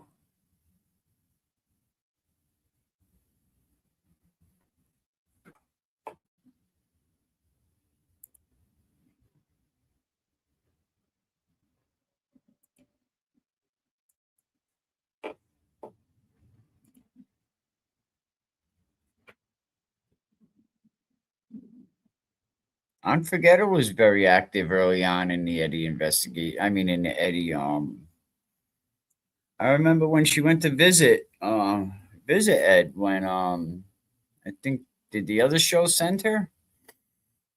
So this right here, I gotta first go back because I know you don't see it. Nope, see, you see my ugly face.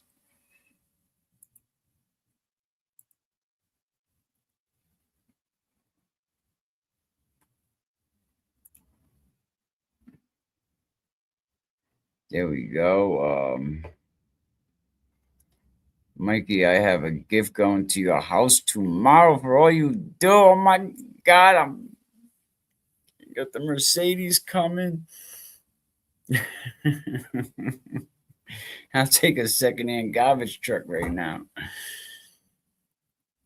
Yeah, no, I appreciate it, man. What's up? Look at that, yo.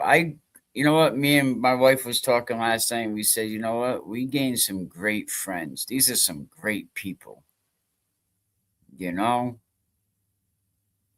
I woke up. She's like, "Oh, me and Denise talked for a couple hours." Blah blah blah. I was like, "Oh man, oh." But that's awesome. Yeah, we made some great friends. JoJo.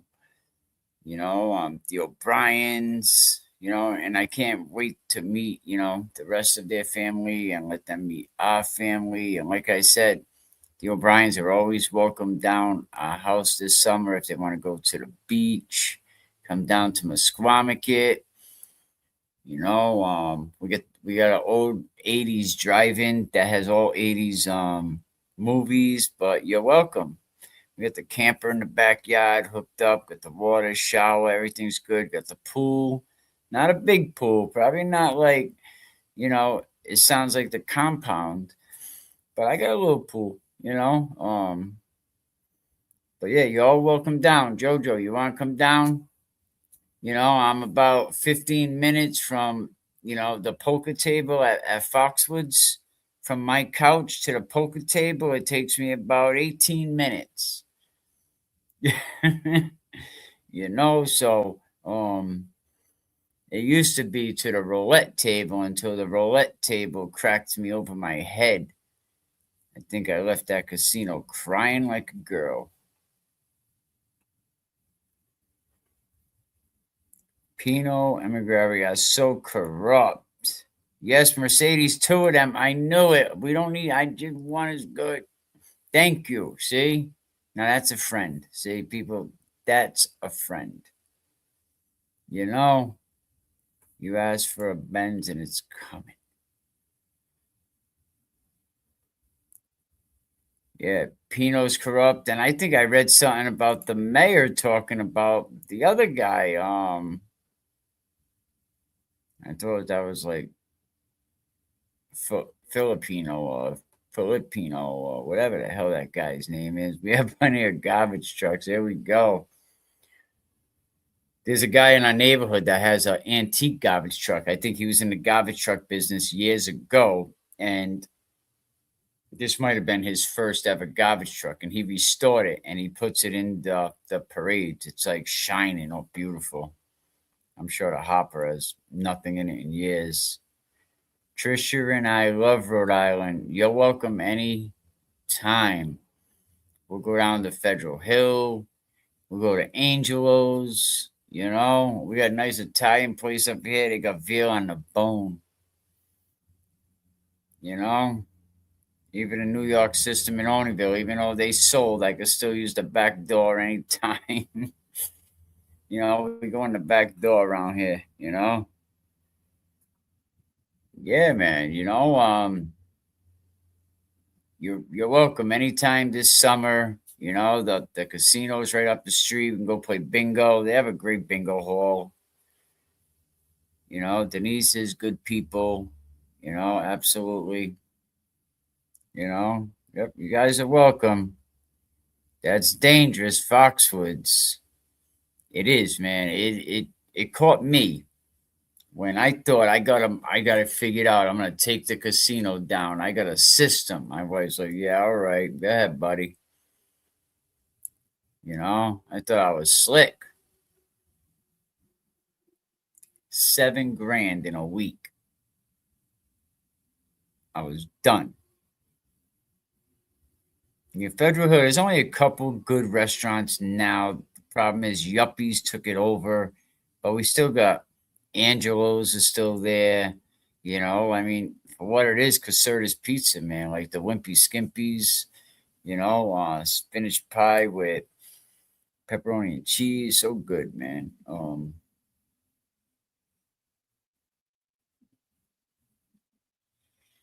Oh, really? Yeah, you're welcome. Like I said, 18 minutes. Even on Jerry, you want to come down? You welcome as well. We just got to plan this out. I got like one camper in, but yeah, I'm like 10 minutes from the beach from Musquamaket, like right down the street. Yeah, right down the street. Very nice area, westerly. Your mom loved Foxwoods, huh? Love it all.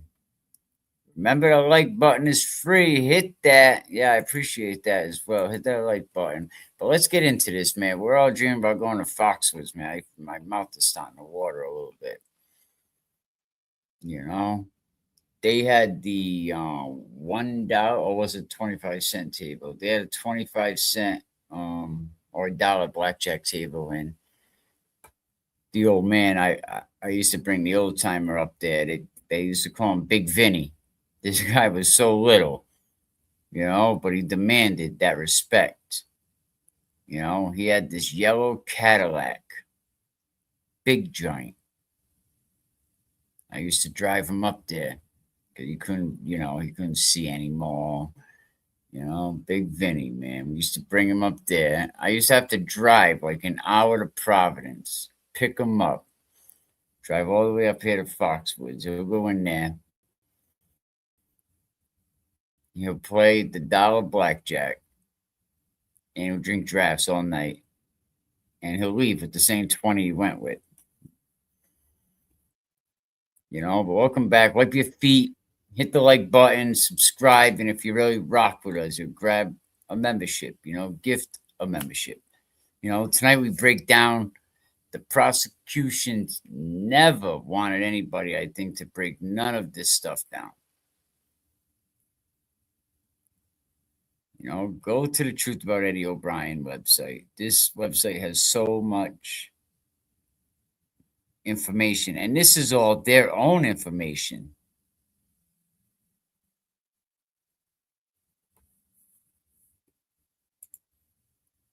Party in Rhode Island, absolutely. Norman, tell me how they got away with bringing a suspect's blood to the crime scene. That's a fact, too, huh? Yeah, that's crazy. Like, you're bringing the blood to the crime scene. Like, unheard of. I mean, 37 pieces of taillight. I mean, they brought the taillight to the crime scene. They brought a Nike shoe to the crime scene. Oh, they're spinach pies. They're the Wimpy Skimpies, you can't call them spinach pies, but they're delicious. You could even taste it in the friggin' dough. Getting me hungry over here.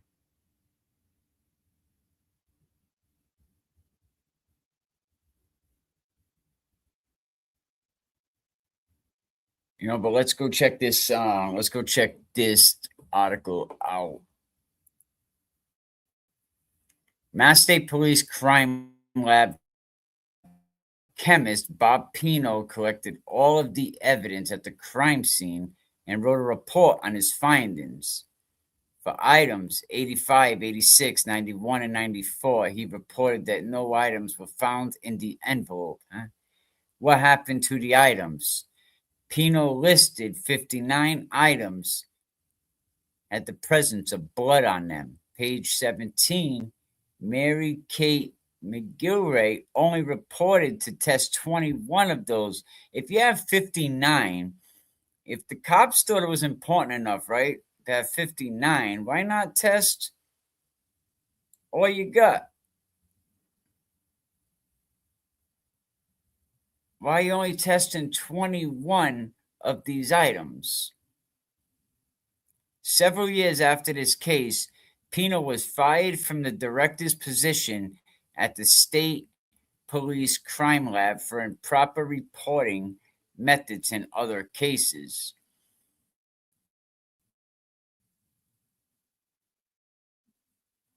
What a crumb bum. That's a crumb snatcher. But the expert testimony from their chemist, that shit was not airtight as they was making everybody sound. The data underneath it, way more confusing, right? Way more mixed up. They weren't certain at all. But guess what? The jury didn't hear that shit either. Like, the jury don't get to hear a lot of shit that goes on in the Commonwealth, do they? So let me explain the way your uncle at the cookout would understand it, right? The chemist told the story. That's what he did, not the truth. The prosecution's chemist got on the stand, right? And they talked like everything was okay, like it was crystal freaking clear. But here's the truth. That shit wasn't clear. The results weren't clear. What was clear?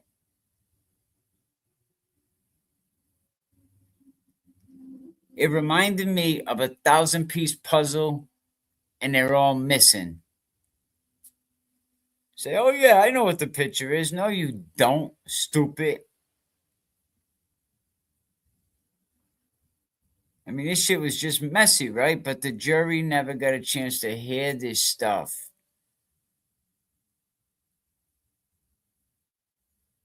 It's like, imagine a mechanic checking out your car, right? Let me break this down so some people can understand it. A mechanic's checking out your car, right? He sees the oil leaking, the wires are crossed, you got parts missing, you got noises, smoking coming out the hood. It sounds like my car, right? And instead of telling you all of that shit, right, he says, you know, it's definitely the alternator. Yep. No doubt about it. No explanations he gives you. Yep, it's the alternator. Like but there's oil leaking. Oh yeah, that's ALT oil. Oh, okay. That's what happened here. The chemist saw a messy ass, mixed up, no data getting, but told the jury this points to Eddie. Really? How did you not want to get up and bitch slap him? Even though the data didn't point to anybody at that point. Nobody.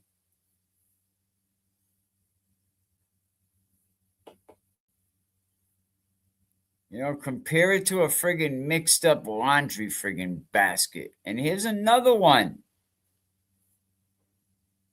Oh, hold on a second, my daughter. Hello? Hang on, Jenna.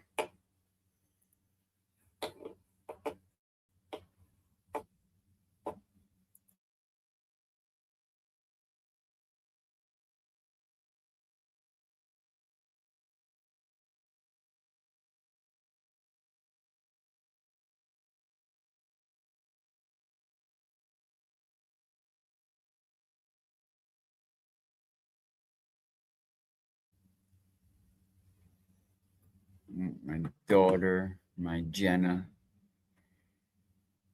She has grandchildren 1, 3, 5, and 7. I got them all numbered. I'm like, here's number 6. Come here. Come see Papa, number 6. 8 grandchildren, man. I'm freaking blessed. It is nice. But listen, we're talking about some mixed up laundry here. You know? So imagine a laundry basket, right? Full of clothes from 5 or 6 different people. Say from 5 different people, right? You got shirts, socks, underwear. The shit's all mixed up. Shit's everywhere, right? Everywhere. Now imagine someone reaches in and just grabs one sock. And they say, oh yeah, don't worry about it. This whole basket belongs to Janet. Well, that's what the chemist did. And the data ended up showing that the laundry's mixed together. The laundry's from multiple different people. We're not sure whose socks they are. By taking one sock, you're inconsistent with the results, but the jury only heard the simple version. The jury heard, oh no, come here, you. Come see Papa. Come here. Come here. Come here. Oh, yeah, come here. You know, the jury sees one laundry basket and it's, and it's a simple version, and that helped the prosecution. just confuse everybody. Did that make sense? I just wanted to break it down where it was like a little easier to talk about. But that's basically.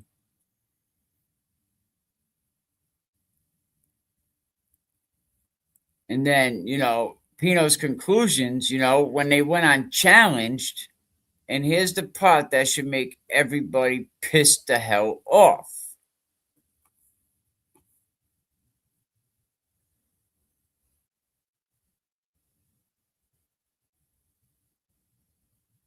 Yep, but what happened to George? Yes, that he was in Riley's pocket. Absolutely. That's not just a sign of incompetence, it's also a sign of corruption. One can only deduct that he was in Riley's pocket too. Patricia White, I'm back. This whole setup of poor Eddie is disgusting. Good kid gets hurt and the evil are catch and release. I'm so tired of all the injustice for Eddie. Absolutely. I remember about a year ago, this guy tried to kidnap a girl from one of the middle schools. And because he didn't actually get a chance to kidnap her, he grabbed her. The charge was some BS charge. Slap on the wrist. There's a special place in hell that says 2 cents for people like Tom Riley and Bob George. Mike, ask George to come on your podcast. He loves himself so much, he actually might. I will, and I know he's probably going to say, well, yeah, because he probably thinks Eddie won't. Eddie has to sign the release, and then we go back to him and say, yep, Ed signed the release, and he's going to be like, yeah, I can't do it. But I'll ask him. Absolutely.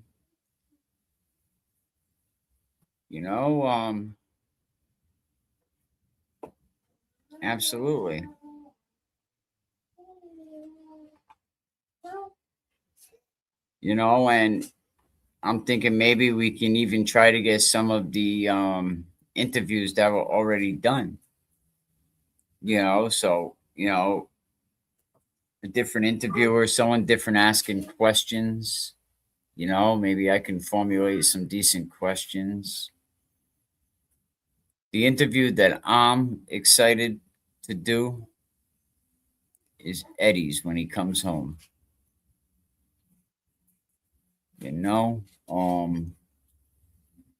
Absolutely, man. I'm excited to sit down with little Eddie, little big Eddie, and do his interview and show him how this stuff works, and then get him hooked up with his own podcast.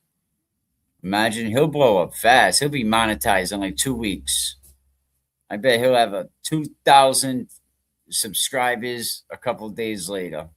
And he would probably be very good at a podcast talking about, corruption and all type of stuff.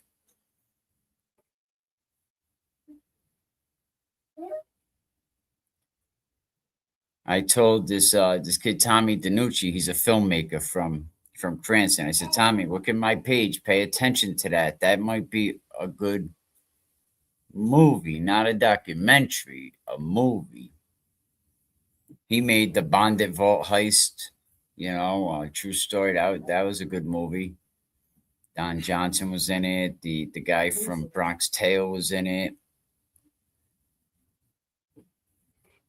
But when we talk, let me get back to this friggin' chemist guy, man.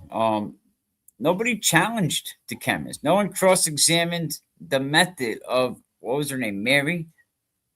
How about the assumptions? And no one broke down that witch's inconsistencies. And I didn't want to say witch. I want to say something else, but I'm trying to, be respectful. I'm trying to turn over a new leaf. But no one broke this shit down like I'm breaking it down.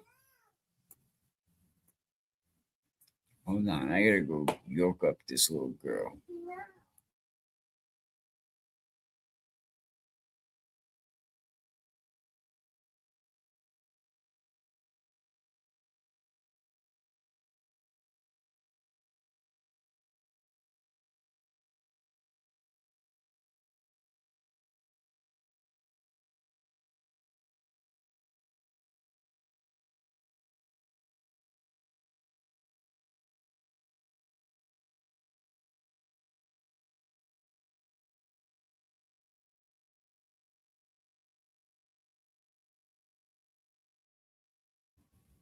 Look who I got. I got my Xena. Say hi. Oh, you can't see. Duh. They're like, I can't see anything. Hang on, Xena. There we are. Look at her waving. Oh, why don't you tell me Papa need a shave? My goodness. Hide my face. Say hi, everybody. Say hi with my Papa. Right? This is my lovely granddaughter. Give him a kiss. Blow him a kiss. Go, mwah. You love Papa? Where's the kitty cat? Oh, yeah, kitty cat. Okay, you want to get down? Say bye. Say free Eddie. Say free Eddie.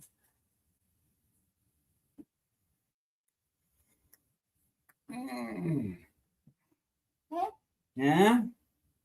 Yeah. Appreciate everybody on that one. You know, she loves coming on the podcast. She loves like waving. She loves it. Loves it. You know, she has so many great fans as well, I noticed. Unforgettable went to boat trials for Karen Reed.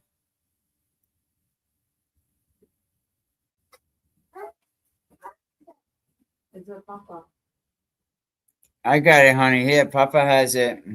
That made me smile. She's so beautiful. Oh, hi, sweetie. So precious. Look at that, Xena. They all love you. So precious. She is beautiful. That made me smile. Proud Papa, gotta love it. That's what it's all about. Absolutely. You know, and the best part about being a father is being a papa, because when you're done, you just send them home. You're like, get out. You know what the kids like to do though? They'll call me, right? And they'll say, Dad, you think mom will watch the kids? And I'm like, yeah. And it's not even fair. I'm like, you gotta ask your mother that, but they don't. They ask me because they know that dad's a sucker. You know what I mean? And they know that dad would cave every time. Of course, we'll watch the kids. Bring them all over. And before you know it, we got 8 kids, and my wife's pulling their head out, feed them sugar, and send them home. Yeah, right. Well, that's kind of what I do. You know, one of my kids said to me one day, I had Hershey with almonds, and they said, "Oh no, they haven't been tested yet for peanuts." I was like, "Yeah, they have." Papa tested them. You know, but yeah, none of that DNA testing. You know, the chemist stuff, the Mary lady, that wasn't justice. That was just more BS convenience. The jury, if anything, I would say they didn't even get to watch the movie. They got to watch the trailer, and the trailer that was directed by the prosecution.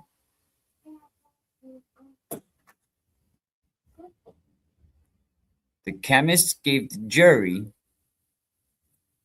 the shorts to watch, you know? The dramatic, the simple part, the easy to follow, but the real science, the real stuff, they didn't do that.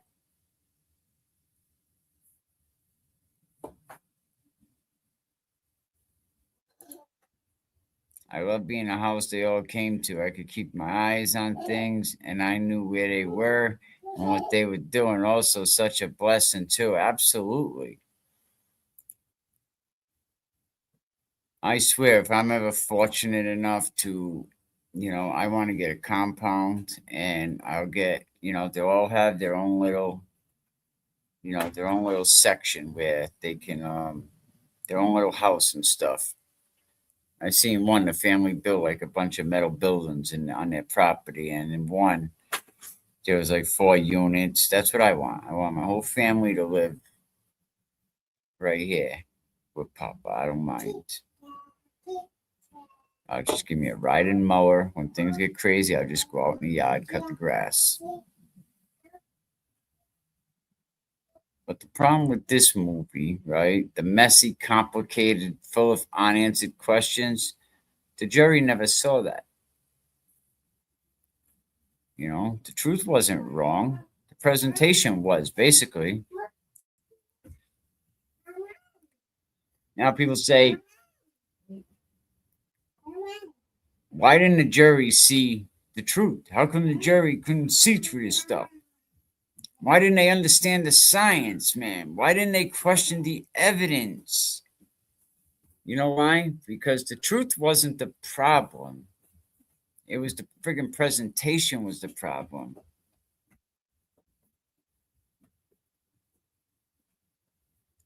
The chemist lied outright, told them the easiest version they could remember of the story. And that shit was full of doubt too, so more reasonable doubt. I mean, how much reasonable doubt was involved in this case? And that's why I scratched my head to think there was a conviction. And that conviction was by fear. He got everybody afraid. You ever notice? I seen videos of the funeral of Janet, and rest in peace, Janet. No disrespect to Janet.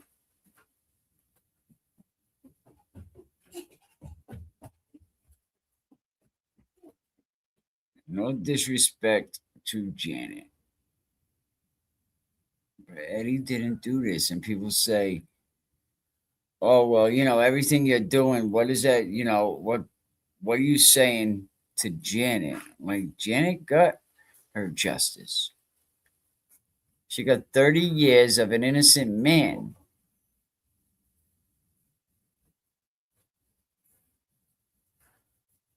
$30 years of an innocent man, and a day in there is probably worth a lot more than a day out here.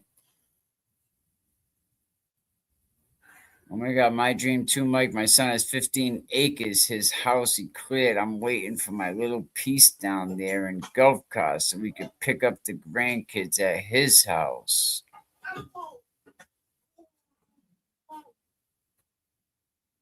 That'd be awesome, right? Like, you leaving? Bye, Zena. Zena, wait for mommy. Jenna, I'm getting a Mercedes. They said they're gonna take care of me, give me a nice Mercedes, so I'm all set. We got a car. Or a garbage truck, I'm not sure. You know, but yep, she always comes see dad. Now she comes to see her mother. Who's she kidding? Look up what Pino did to Michael Sullivan, an innocent man that spent over 2 decades in jail because Pino lied. And these people are not even held accountable. How could you live with yourself? I remember my house got broken into. I wouldn't even call the police. Because for one, I'm like, why? They ain't gonna do anything.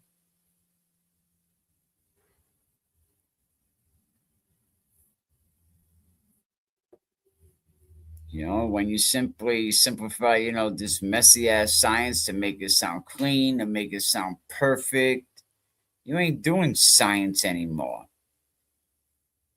And the jury, hook, line, and sinker. Hook, line, and sinker. And it's like seriously. Because when the people testing the evidence can't be trusted, he sued the state for 13 million and won. Wow.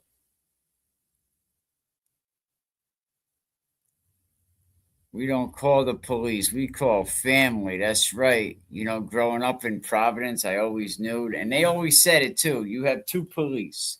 You have the police, and then you have the wise guys that police the neighborhoods.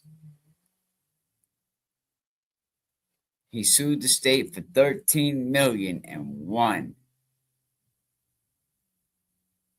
Wow. Imagine that 13 million set you off right. But if you're just joining us, man, appreciate y'all. Wipe your feet, hit the like button, subscribe, grab a membership. We have exclusive content, for members only, but we're talking about Eddie O'Brien. Something that should make everyone stop and think. Because this shit ain't rumors. I ain't just, I am just another nut here, but I kind of know what I'm talking about a little bit. I ain't giving you gossip. This ain't no YouTube conspiracy, and I didn't steal this case off anybody. But several years after Eddie's case, the crime lab director, the friggin' Pino guy, was fired for I think it was improper reporting in other cases. It was like, grab your shit, you fired. So now if the cook gets fired, you got to question the food, right? So the boss gets fired, don't you got to question the shit he's doing? I mean, let's break this down where we all understand. Imagine going to a restaurant, because I got to break shit down, right? Because even the people in the back, they don't get it. So imagine, right? We go into a restaurant. You eat the food. You trust the chef. Then, a few years later, you find out that chef got fired for serving undercooked chicken and lying about the ingredients. So what's the first thing you think? Damn, what did he serve to me? Well, that's exactly what this is. If the person who handed in the evidence in Eddie's case got fired later for bad reporting, sloppy methods, improper procedures, you don't just shrug that shit off. You go back and you check everything he touched. Everything. Yep, that too. You check everything he touched, right?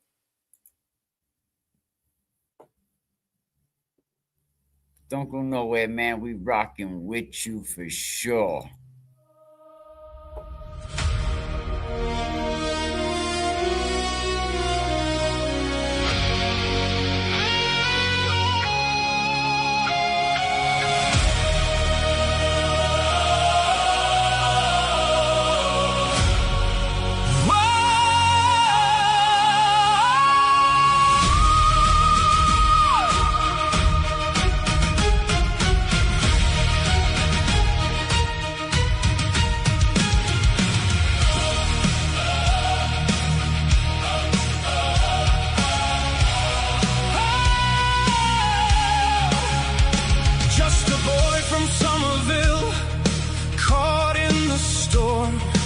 Innocence shattered in a world so torn.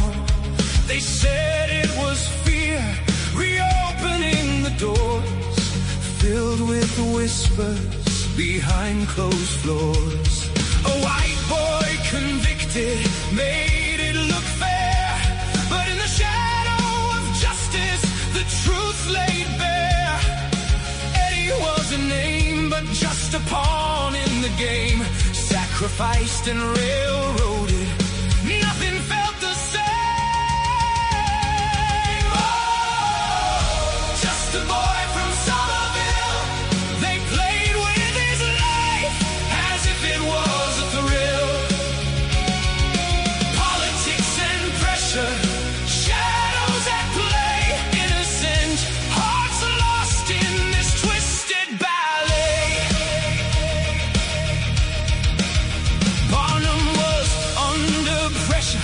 He folded like glass, the DA showboating, just trying to amass the system wanted justice, but justice was blind, changing the laws, leaving truth far behind.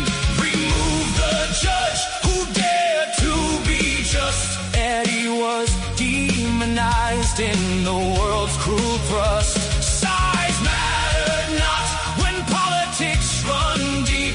From day one he fought, but all they did was sweep. Just a boy from Somerville, they played with his life as if it was a thrill. Politics and pressure, shadows at play, innocent hearts lost in this twisted ballet. And those inside knew the story was wrong. We could have done better, sang the old wrong song. Experts pressure to twist the truth, arm in the court of despair. There was no charm, he never stood a chance. From the very start, a tragic confession, a broken heart. Watch Eddie's face when the world turned cold. An innocent spirit caught in a tale retold. The system failed him, that much is clear. A boy from Somerville, lost in his fear. Yet in the ashes, his story remains of the justice betrayed and the bitter pains. Through the lens of history, we sing his plight. Remember the boy who stood up to the night. Just a boy from Somerville, they played with his life as if it was a thrill. Politics and pressure, shadows at play, innocent hearts lost in this twisted ballet. So let's tell his story, raise voices, unite.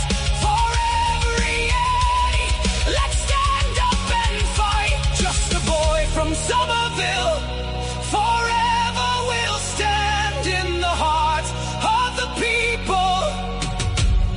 His truth in our hands.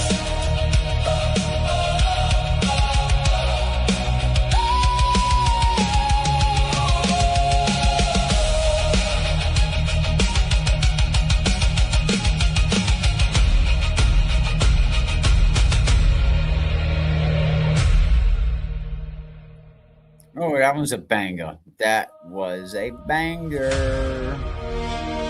I need one more minute. I'm downloading something. Give me a second.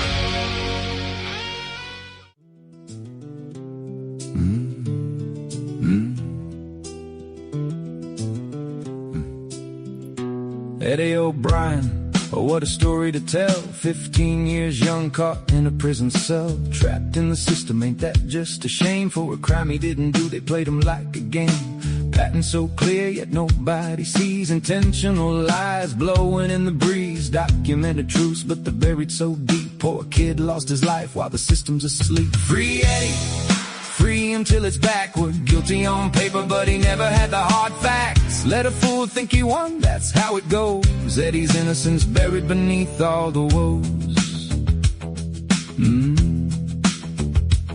The man couldn't keep his own story straight. Taking a kid's future, ain't that real fate? Welcome back, chat got us talking hood-wise. Dark humor and metaphors disguised in the cries. Sir, hypothetically, in a murder case, ain't it funny how a fool runs this rat race? Growth don't happen in the middle of this mess. Step back, breathe, man, just let go of the stress. Free Eddie, free him till it's backward. Guilty on paper, but he never had the hard facts. Let a fool think he won, that's how it goes. Eddie's innocence buried beneath all the woes. See, you gotta let the clowns believe they succeeded. You didn't fold a break, you just got what you needed. Took it to the chin, not the heart, you see. Don't let the chaos take space in your melody. You're built different, like a lesson they missed. Teaching them boundaries, couldn't find them on a list. Drowning in a puddle, they dragged you below. But now you let them flounder, cause they reap what they sow. So here's to Eddie, just as long overdue, fighting for the truth like we all have to do. Step back from the noise, watch him throw a fit. Free Eddie O'Brien, let's never forget this. Eddie O'Brien, oh what a story to tell. Fighting for his life in this unjust hell. Free him till it's backward, guilty on paper, but he never had the hard facts. Let a fool think he won, that's how it goes. Eddie's innocence buried beneath all the woes.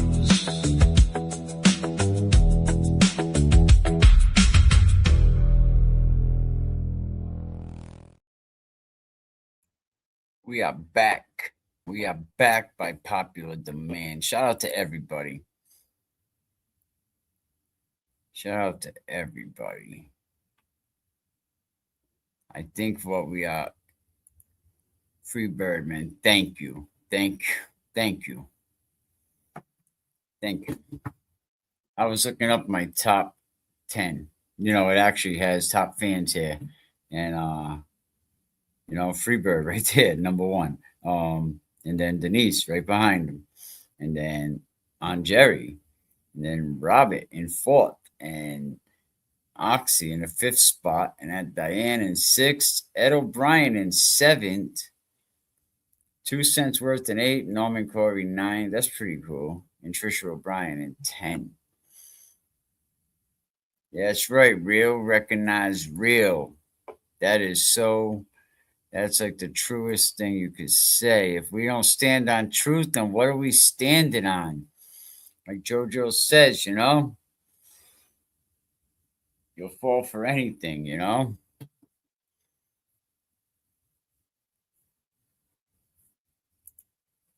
Thank you on Jerry to have my grandkids with me when something happens. He's 13. My heart breaks for all of you. For Eddie being only 15.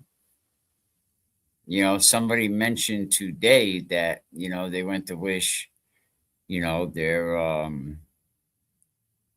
forget if it was their son, their relative, or stepson. But they went to wish him, stepson, a happy birthday. And they looked at him and they said, wow, you're only 15.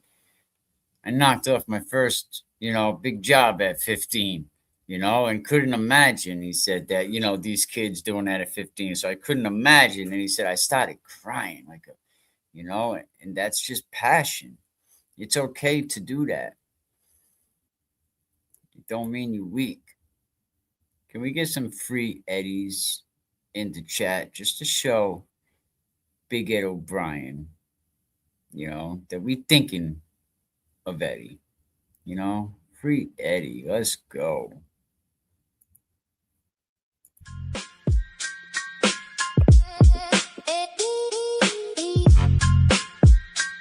Free Eddie's up there in the chat.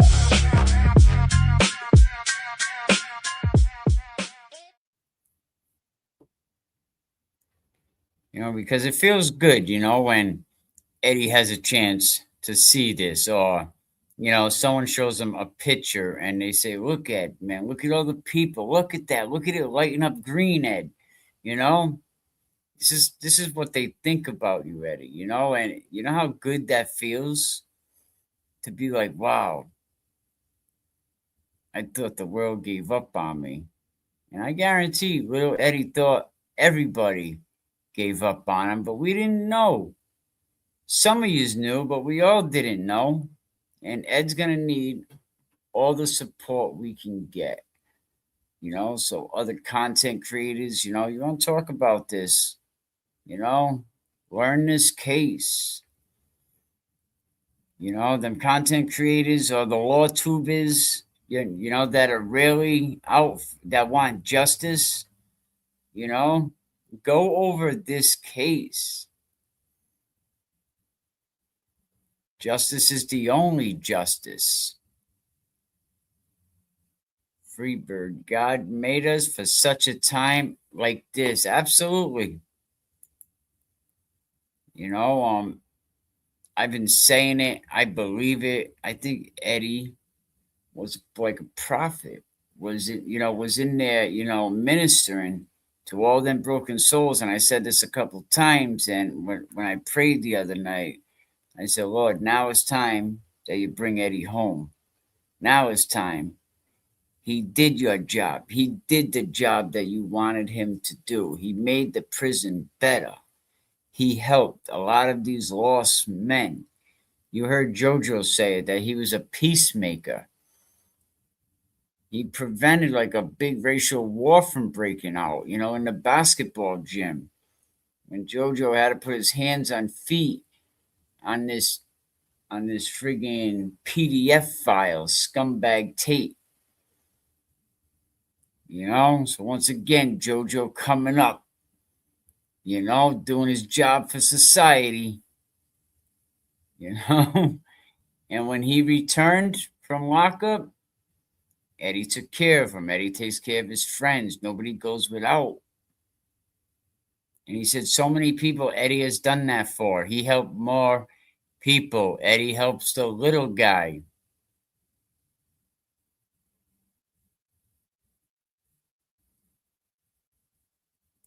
Exactly, Ed Joseph, 100%. We don't mess around. I've done some crazy things to help my kids. Not illegal, but I'll be knocking on doors.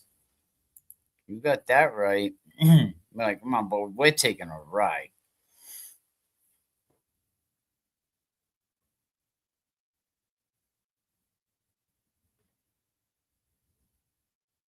I remember a time when I went around knocking on doors. LOL, in the end, they were all thankful.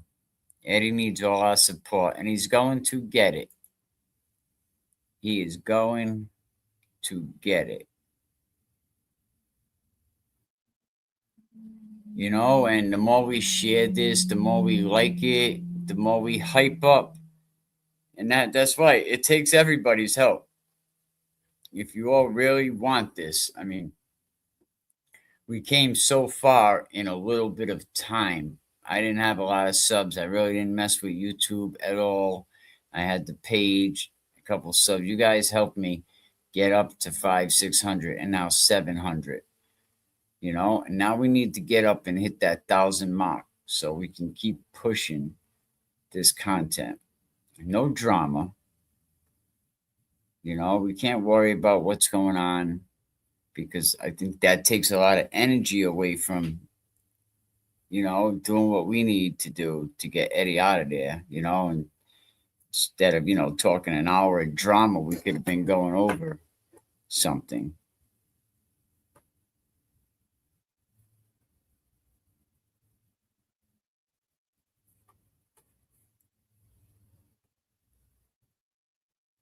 All the fundraising issue info is on Eddie's page and what you do, and I'll walk you all through it right now.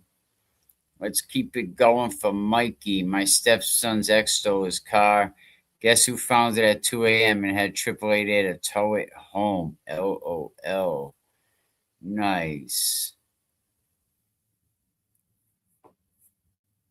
All right, let's get this down. All right, so right now we're gonna go to the truth about Eddie O'Brien. I just want to show people how you will get, if you want to go over there, you get to the to the donation side of the truth about Eddie O'Brien. And I don't want anyone to think it's all about money because I notice them, they don't have it, they need it, Eddie needs it, the lawyers need it. These things cost money. So right here, you can see that. Let me get my ticker down. Mike, your ticker's on. Shut your ticker off, please. Give, send, go. Yeah, Freebird is so, has been so generous, and so helpful with the legal work, and I've been reading everything that Freebird does, and I'm writing stuff down. I'm like, oh, I need this. Oh, absolutely. Go ahead. I need this. We need to talk about this. So, all right, what was I doing? Okay, so I gotta get the ticker down. Check that out, people. Look, I just get out of work and I come right home, have a cup of coffee, and I'm all yours. I didn't even take a shower yet. I'm so like grossed out. I come right here. Let's talk about Eddie. It's a grind. All right, so Mike, shut the ticker down.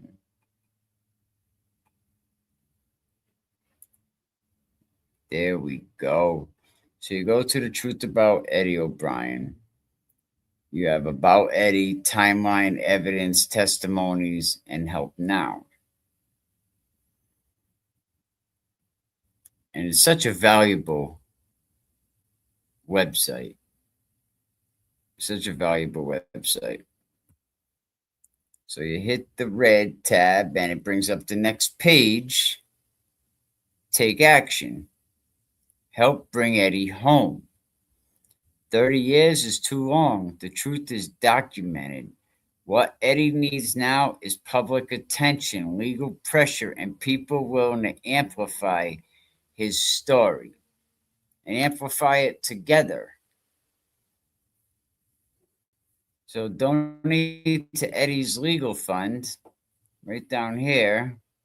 You just press give. Right now it's on, $1,420 earned. And this has been a couple weeks, people. How did Turtle Boy get 400,000 raised, and we can only raise 1,400 for Eddie O'Brien? So we need to get this out there. You know what I'm thinking? A fundraiser, right? Real talk. We can have a fundraiser, and we'll do it all day if we have. We'll do the same thing. We'll do a 10-hour fundraiser. I'll do the show, and I'll bring each person up, and we'll get a whole bunch of people scheduled all day long. Right? Attorneys, friends, anybody that supports Eddie, businesses. I'll help you guys do all this. Let's sit down, let's talk about it, or we can have like a Zoom where I can, bring you guys up here without it being live. So, this is all stuff to think about, just to, try to raise money for Eddie. I think a fundraiser is a great idea. Poor Eddie sitting in prison today.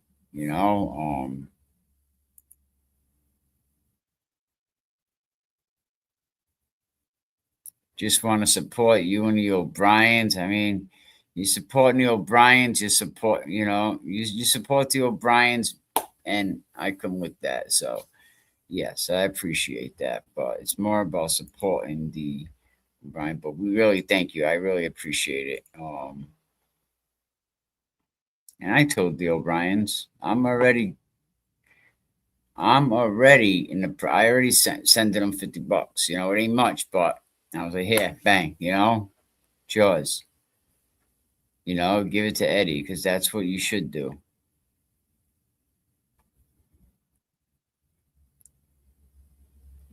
So here we go. GiveSendGo.com. GNJZA. So yeah, so we got to help. We got to help the family. Get other creators involved in the fundraising. That's what I said. I said we'll have an all-day fundraising stream like TV did, and we'll get different creators to come on. I know I can get Mike from the Young Jerks, Mary Brian. Nan would definitely be down. We have the O'Briens. We have JoJo. And his connections. People that Eddie knows. you know. So, and we'll do it all day. We'll do it on a weekend, you know, and get some creators involved to really help out. You know, so this will be something that we will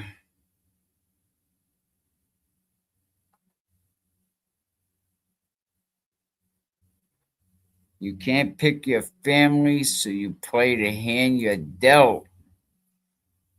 Right. Whether they are right or wrong, you stick together and straighten everything out. You never go against the family, right?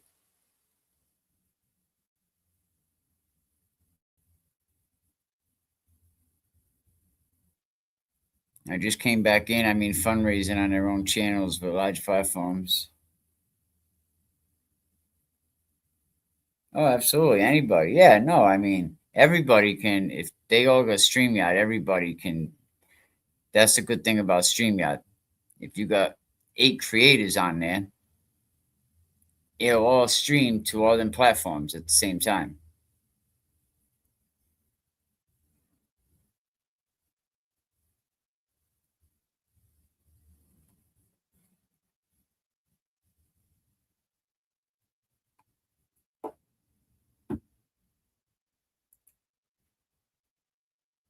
I mean, yeah.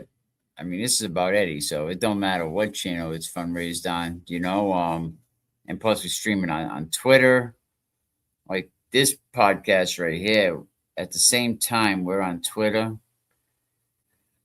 Facebook, and YouTube, and I can also be on Apple iHeartRadio, um, Google Play. I can be on all of them. So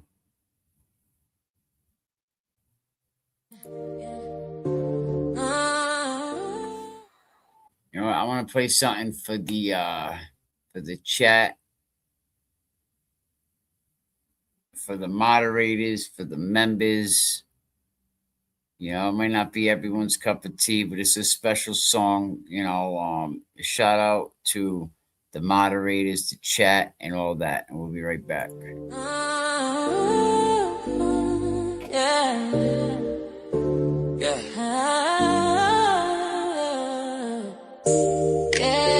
Yeah, we gon' take a moment before we dive in. Let me show some love, you know. Yeah. Turn on the stream, feel the energy rise. Shout out to the fam, the ones in the skies. Every comment, every laugh keeps the vibe alive. You're the heartbeat of the chat, yeah, we thrive. Pulling up each night, ready to roll. You make this place lit, body and soul. Minds in the back, heavy lifting, they don't play. Keeping it smooth, watching traffic every day. Peacekeepers on alert, holding down the fort.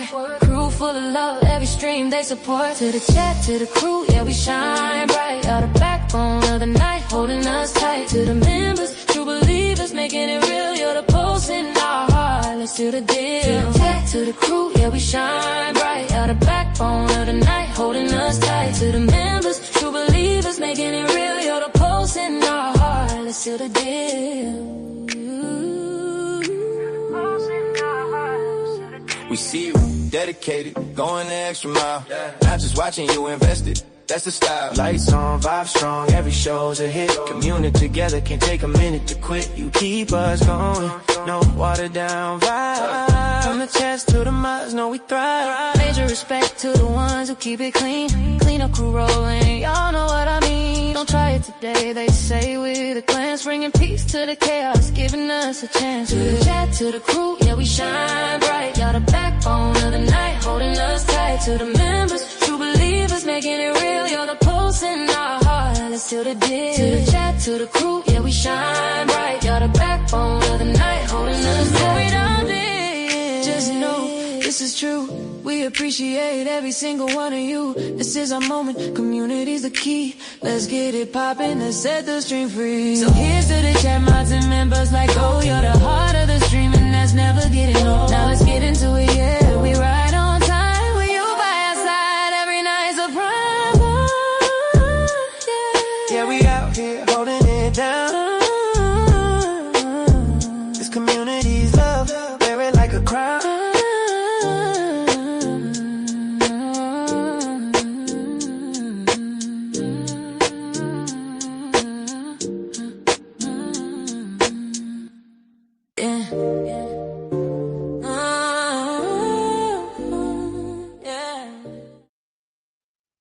a free bird. It makes me feel very good, just to be wanted by a group of people, I mean, especially in today's world where nobody extends that branch, nobody extends their hand for their brother or their sister, and that's something that we got away from. There's third world countries. They may live in ruins and squalor, but their neighbors don't go without. They take care of each other. It is like all for one for like everybody. It's a team. But I feel here it ain't that way because we could have like a big bucket of fried chicken left over, and instead of bringing it over to the neighbor, what do? We throw it away.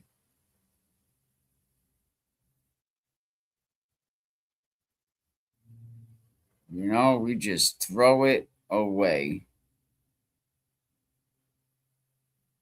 We got to take care of our peoples. We got to let the younger generation know, right, that everything that they told us is a lie. It's a myth. The streets are a lie. The working man wasn't the sucker after all. That's the gangster.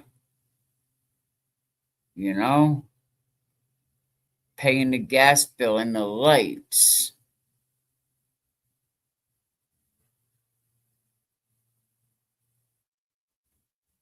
Seeing a group of teenagers that was like, oh, I'm gangster. I'm like, you don't even know what the word means.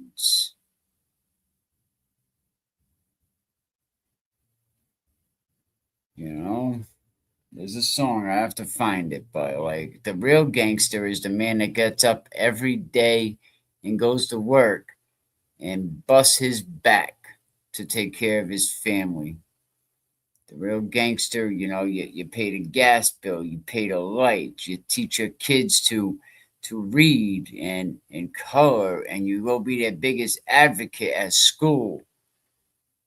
And you teach them right from wrong, and you teach your kid that someday there's going to be problems, but you did everything right, but you're still going to have to pay that ultimate price.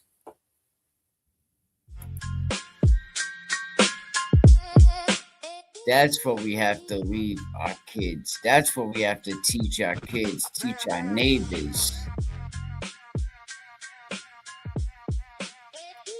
Because that is the future. That's our future. That's your future.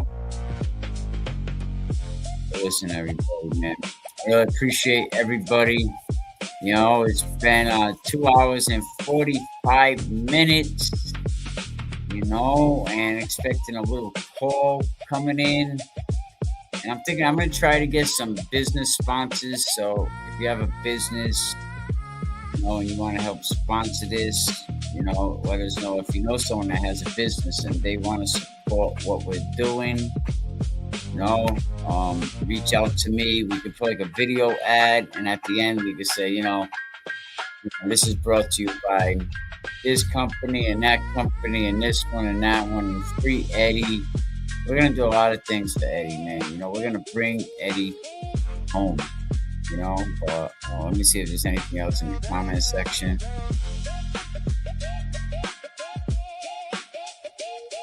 Just like to hear the court arguments about the actual crime. I mean, one day you may,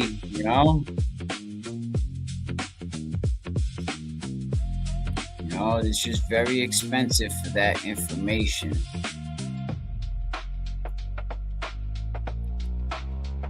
Patricia White says, so happy to have you here, JoJo. And Joseph, coming on was great, giving the real Eddie from a personal experience. You helped get the whole picture of Eddie and the family, and that evidence is 100. Well, guess what? We're going to have JoJo back on this weekend. How about that? Yes.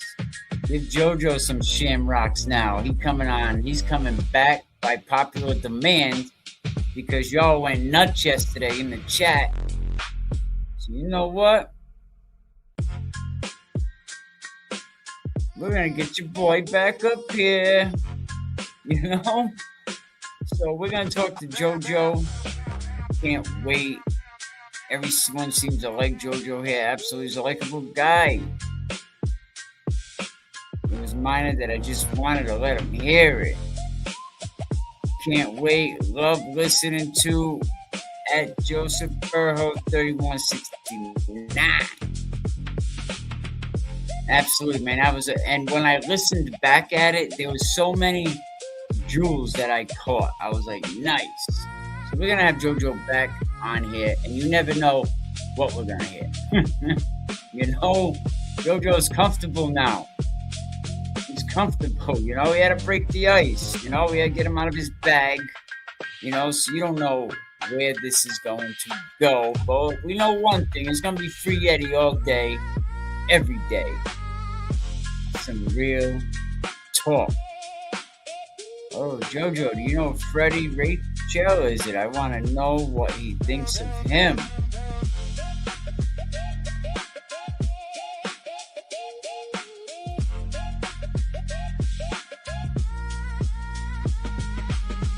I know about him, but don't know him.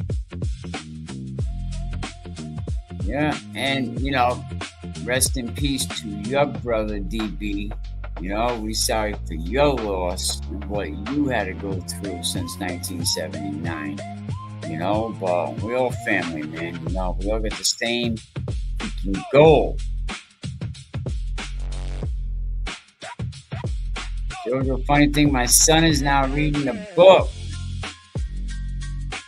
And I should be getting a book in the mail tomorrow. My wife always going to that mailbox. The only thing that comes in there is bills. Get away from there. Listen, everybody, man. It's been joy. It's been awesome. I didn't forget anybody. We good, right? Big JoJo is no joke. He don't mess around. And we thought he was a Boy Scout. You know? Shout out to JoJo. Shout out to Big Ed O'Brien. Shout out to Mama O'Brien, man. Shout out to Trish, man. Shout out to Auntie G. You know, shout out to Patricia White.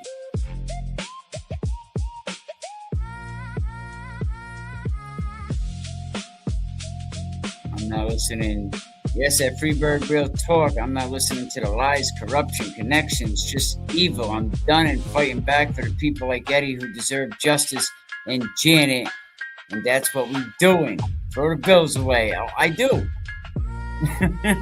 I don't want to see them. I'm like, don't open that. Once you open it, they're going to know we opened it. They're going to know. So maybe it's a mental thing. As long as I don't open that envelope. You know? Ma Duke. Shout out to Ma Dukes, man. The strength that lady has.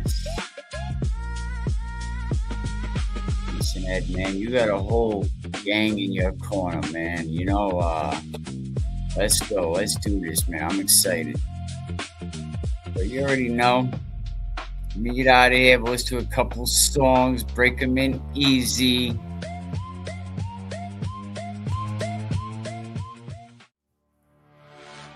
Alrighty then.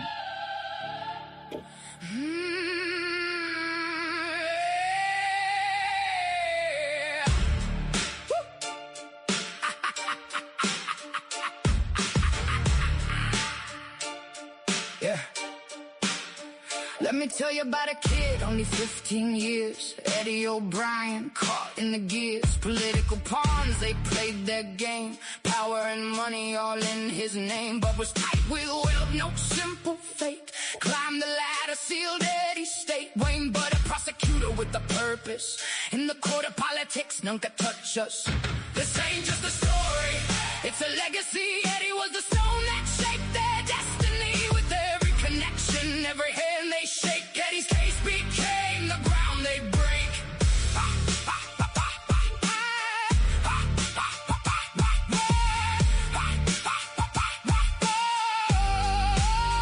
Riley and Bud best friend since youth. Built a law firm, they spun the truth. When Riley took the case, he was never alone. Built on foundations, powerfully grown. With the Budwell network, they made a show. Charlie Baker in the mix, he's part of the flow. All linked together, climbing the heights. On Eddie's back, they rose to new sights. This ain't just a story, it's a legacy. Eddie was the stone that shaped their destiny. With every connection, every hand they shake, Eddie's case became the ground they break. Kimberly Budd, her name now in lights. Chief Justice of the court in the highest of fights. Calls Riley godfather, mentor, uncle too. Let that sink in deep. Betty's pain paid through. Judge Heffernan ruled fair, you played your part. But the pressure came down like a storm in the dark. It wasn't about truth, wasn't about rights. It was all about power and their political heights. This ain't just a story, it's a legacy. Eddie was the stone that shaped their destiny. With every connection, every hand they shake, Eddie's case became the ground they break. Eddie got used by a system so cruel. A pawn on the chessboard, they played him as a fool. So remember his name, let it echo, let it be free. Eddie till it's backwards. Fight for the right you see. Can we keep it real, Thomas? Let the truth ignite. We don't bend, we don't break. We will stand for the light.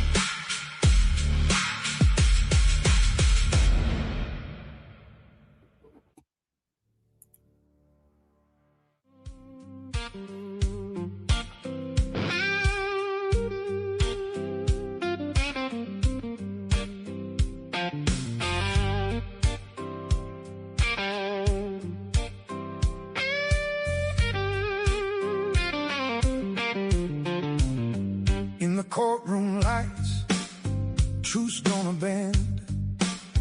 Heffernan standing tall, trying to defend. Said it looked bad on paper, but it's all deeper. Politics lurking, call it a grim reaper. Eddie was just a kid, caught in the fray. But the power players had. Oh, big shout out to Freebird with the 10 gifted memberships. Thank you very much, man. And shout out to Oxy with another 10 Can We Keep It Real podcast memberships. Listen, the more members we get, the bigger this gets. That's what's up. I really, really appreciate that, man. Much love, man. I love all you guys. Real talk. You know, we come from, we ain't used to having people really giving like this. This is very, very touching. You know? Thank you. Thank you, Freebird. Thank you, Oxy. Appreciate it. This family, see, this is family. This is. Don't just shrug that shit off. Heffernan thought neutral, but maybe that's the trick. Eddie's fate sealed with a stroke of a pen. My ruling was sound, but the world turned again. They needed him guilty to fit their plan. Change the laws mid-game. Oh, what a scam. Heffernan knew the truth. No, it ain't fair. Politics behind the scenes. No one would care. Guilty or innocent, the verdict was set. Justice wasn't blind, it was a political bet.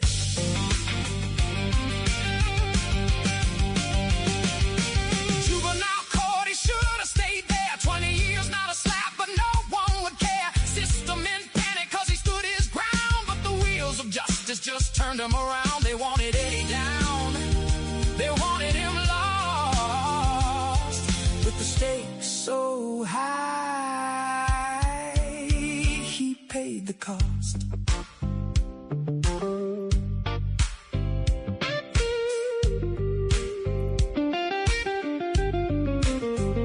Heffernan's truth reigned clear in the dark. Tried to bring light, but it missed the mark. Eddie, a kid caught in a game, lost in the shuffle, society's shame. So here's a lesson carved deep as stone. Justice shouldn't wear a political tone. Heffernan stood firm, knew it wasn't just in a world focused on power.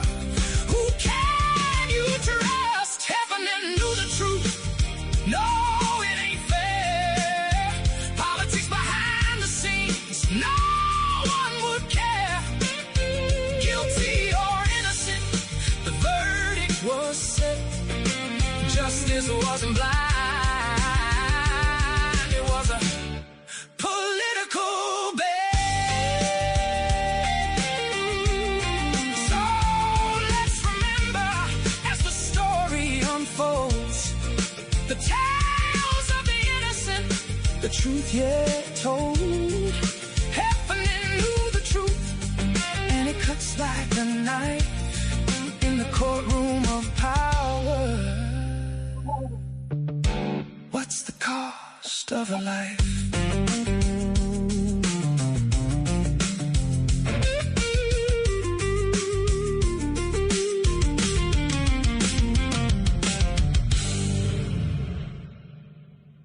I will do. It's Can We Keep It Real? The Venmo and Cash App. Can we keep it real? One word. Hang on, I'll put it up 1 second.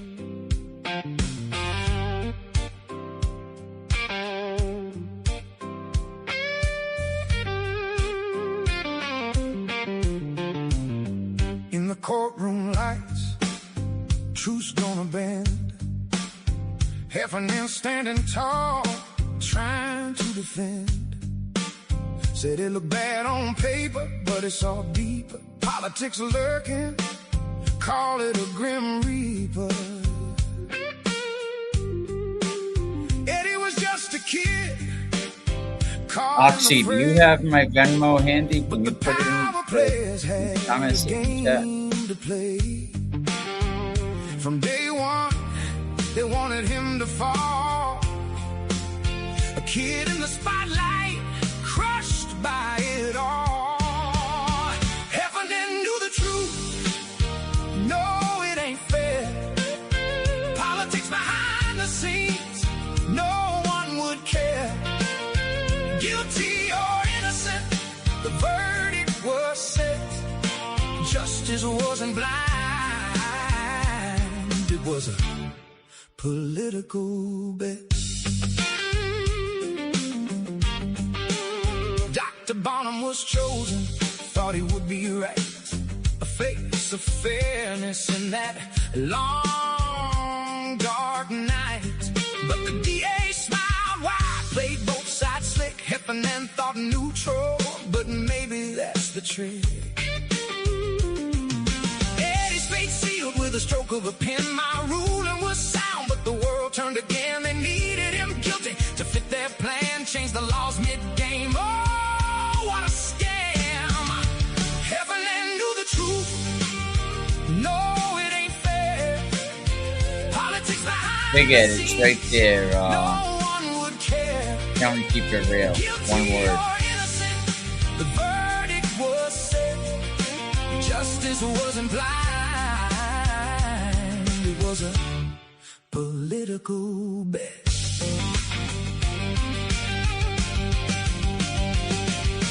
Juvenile court, he should have stayed there. 20 years, not a slap, but no one would care. System in panic cause he stood his ground, but the wheels of justice just turned him around. They wanted Eddie down. They wanted him lost. With the stakes so high, he paid the cost.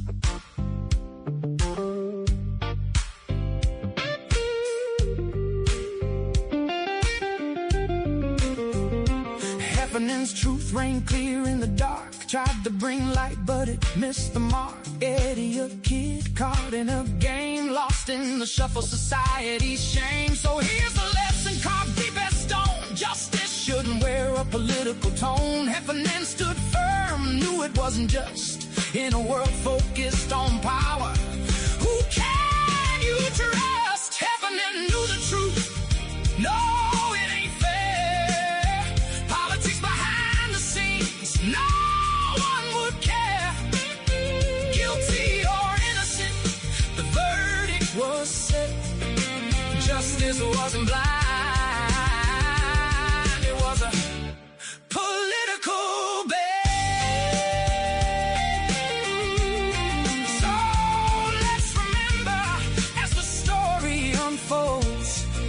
The tales of the innocent, the truth yet told.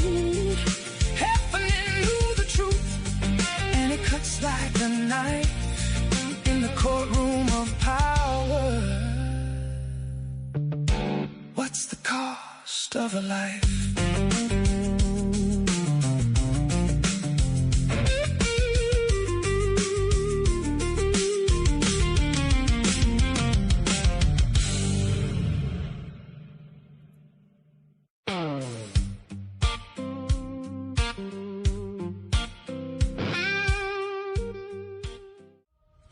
And my wife made a song, I just gotta upload it.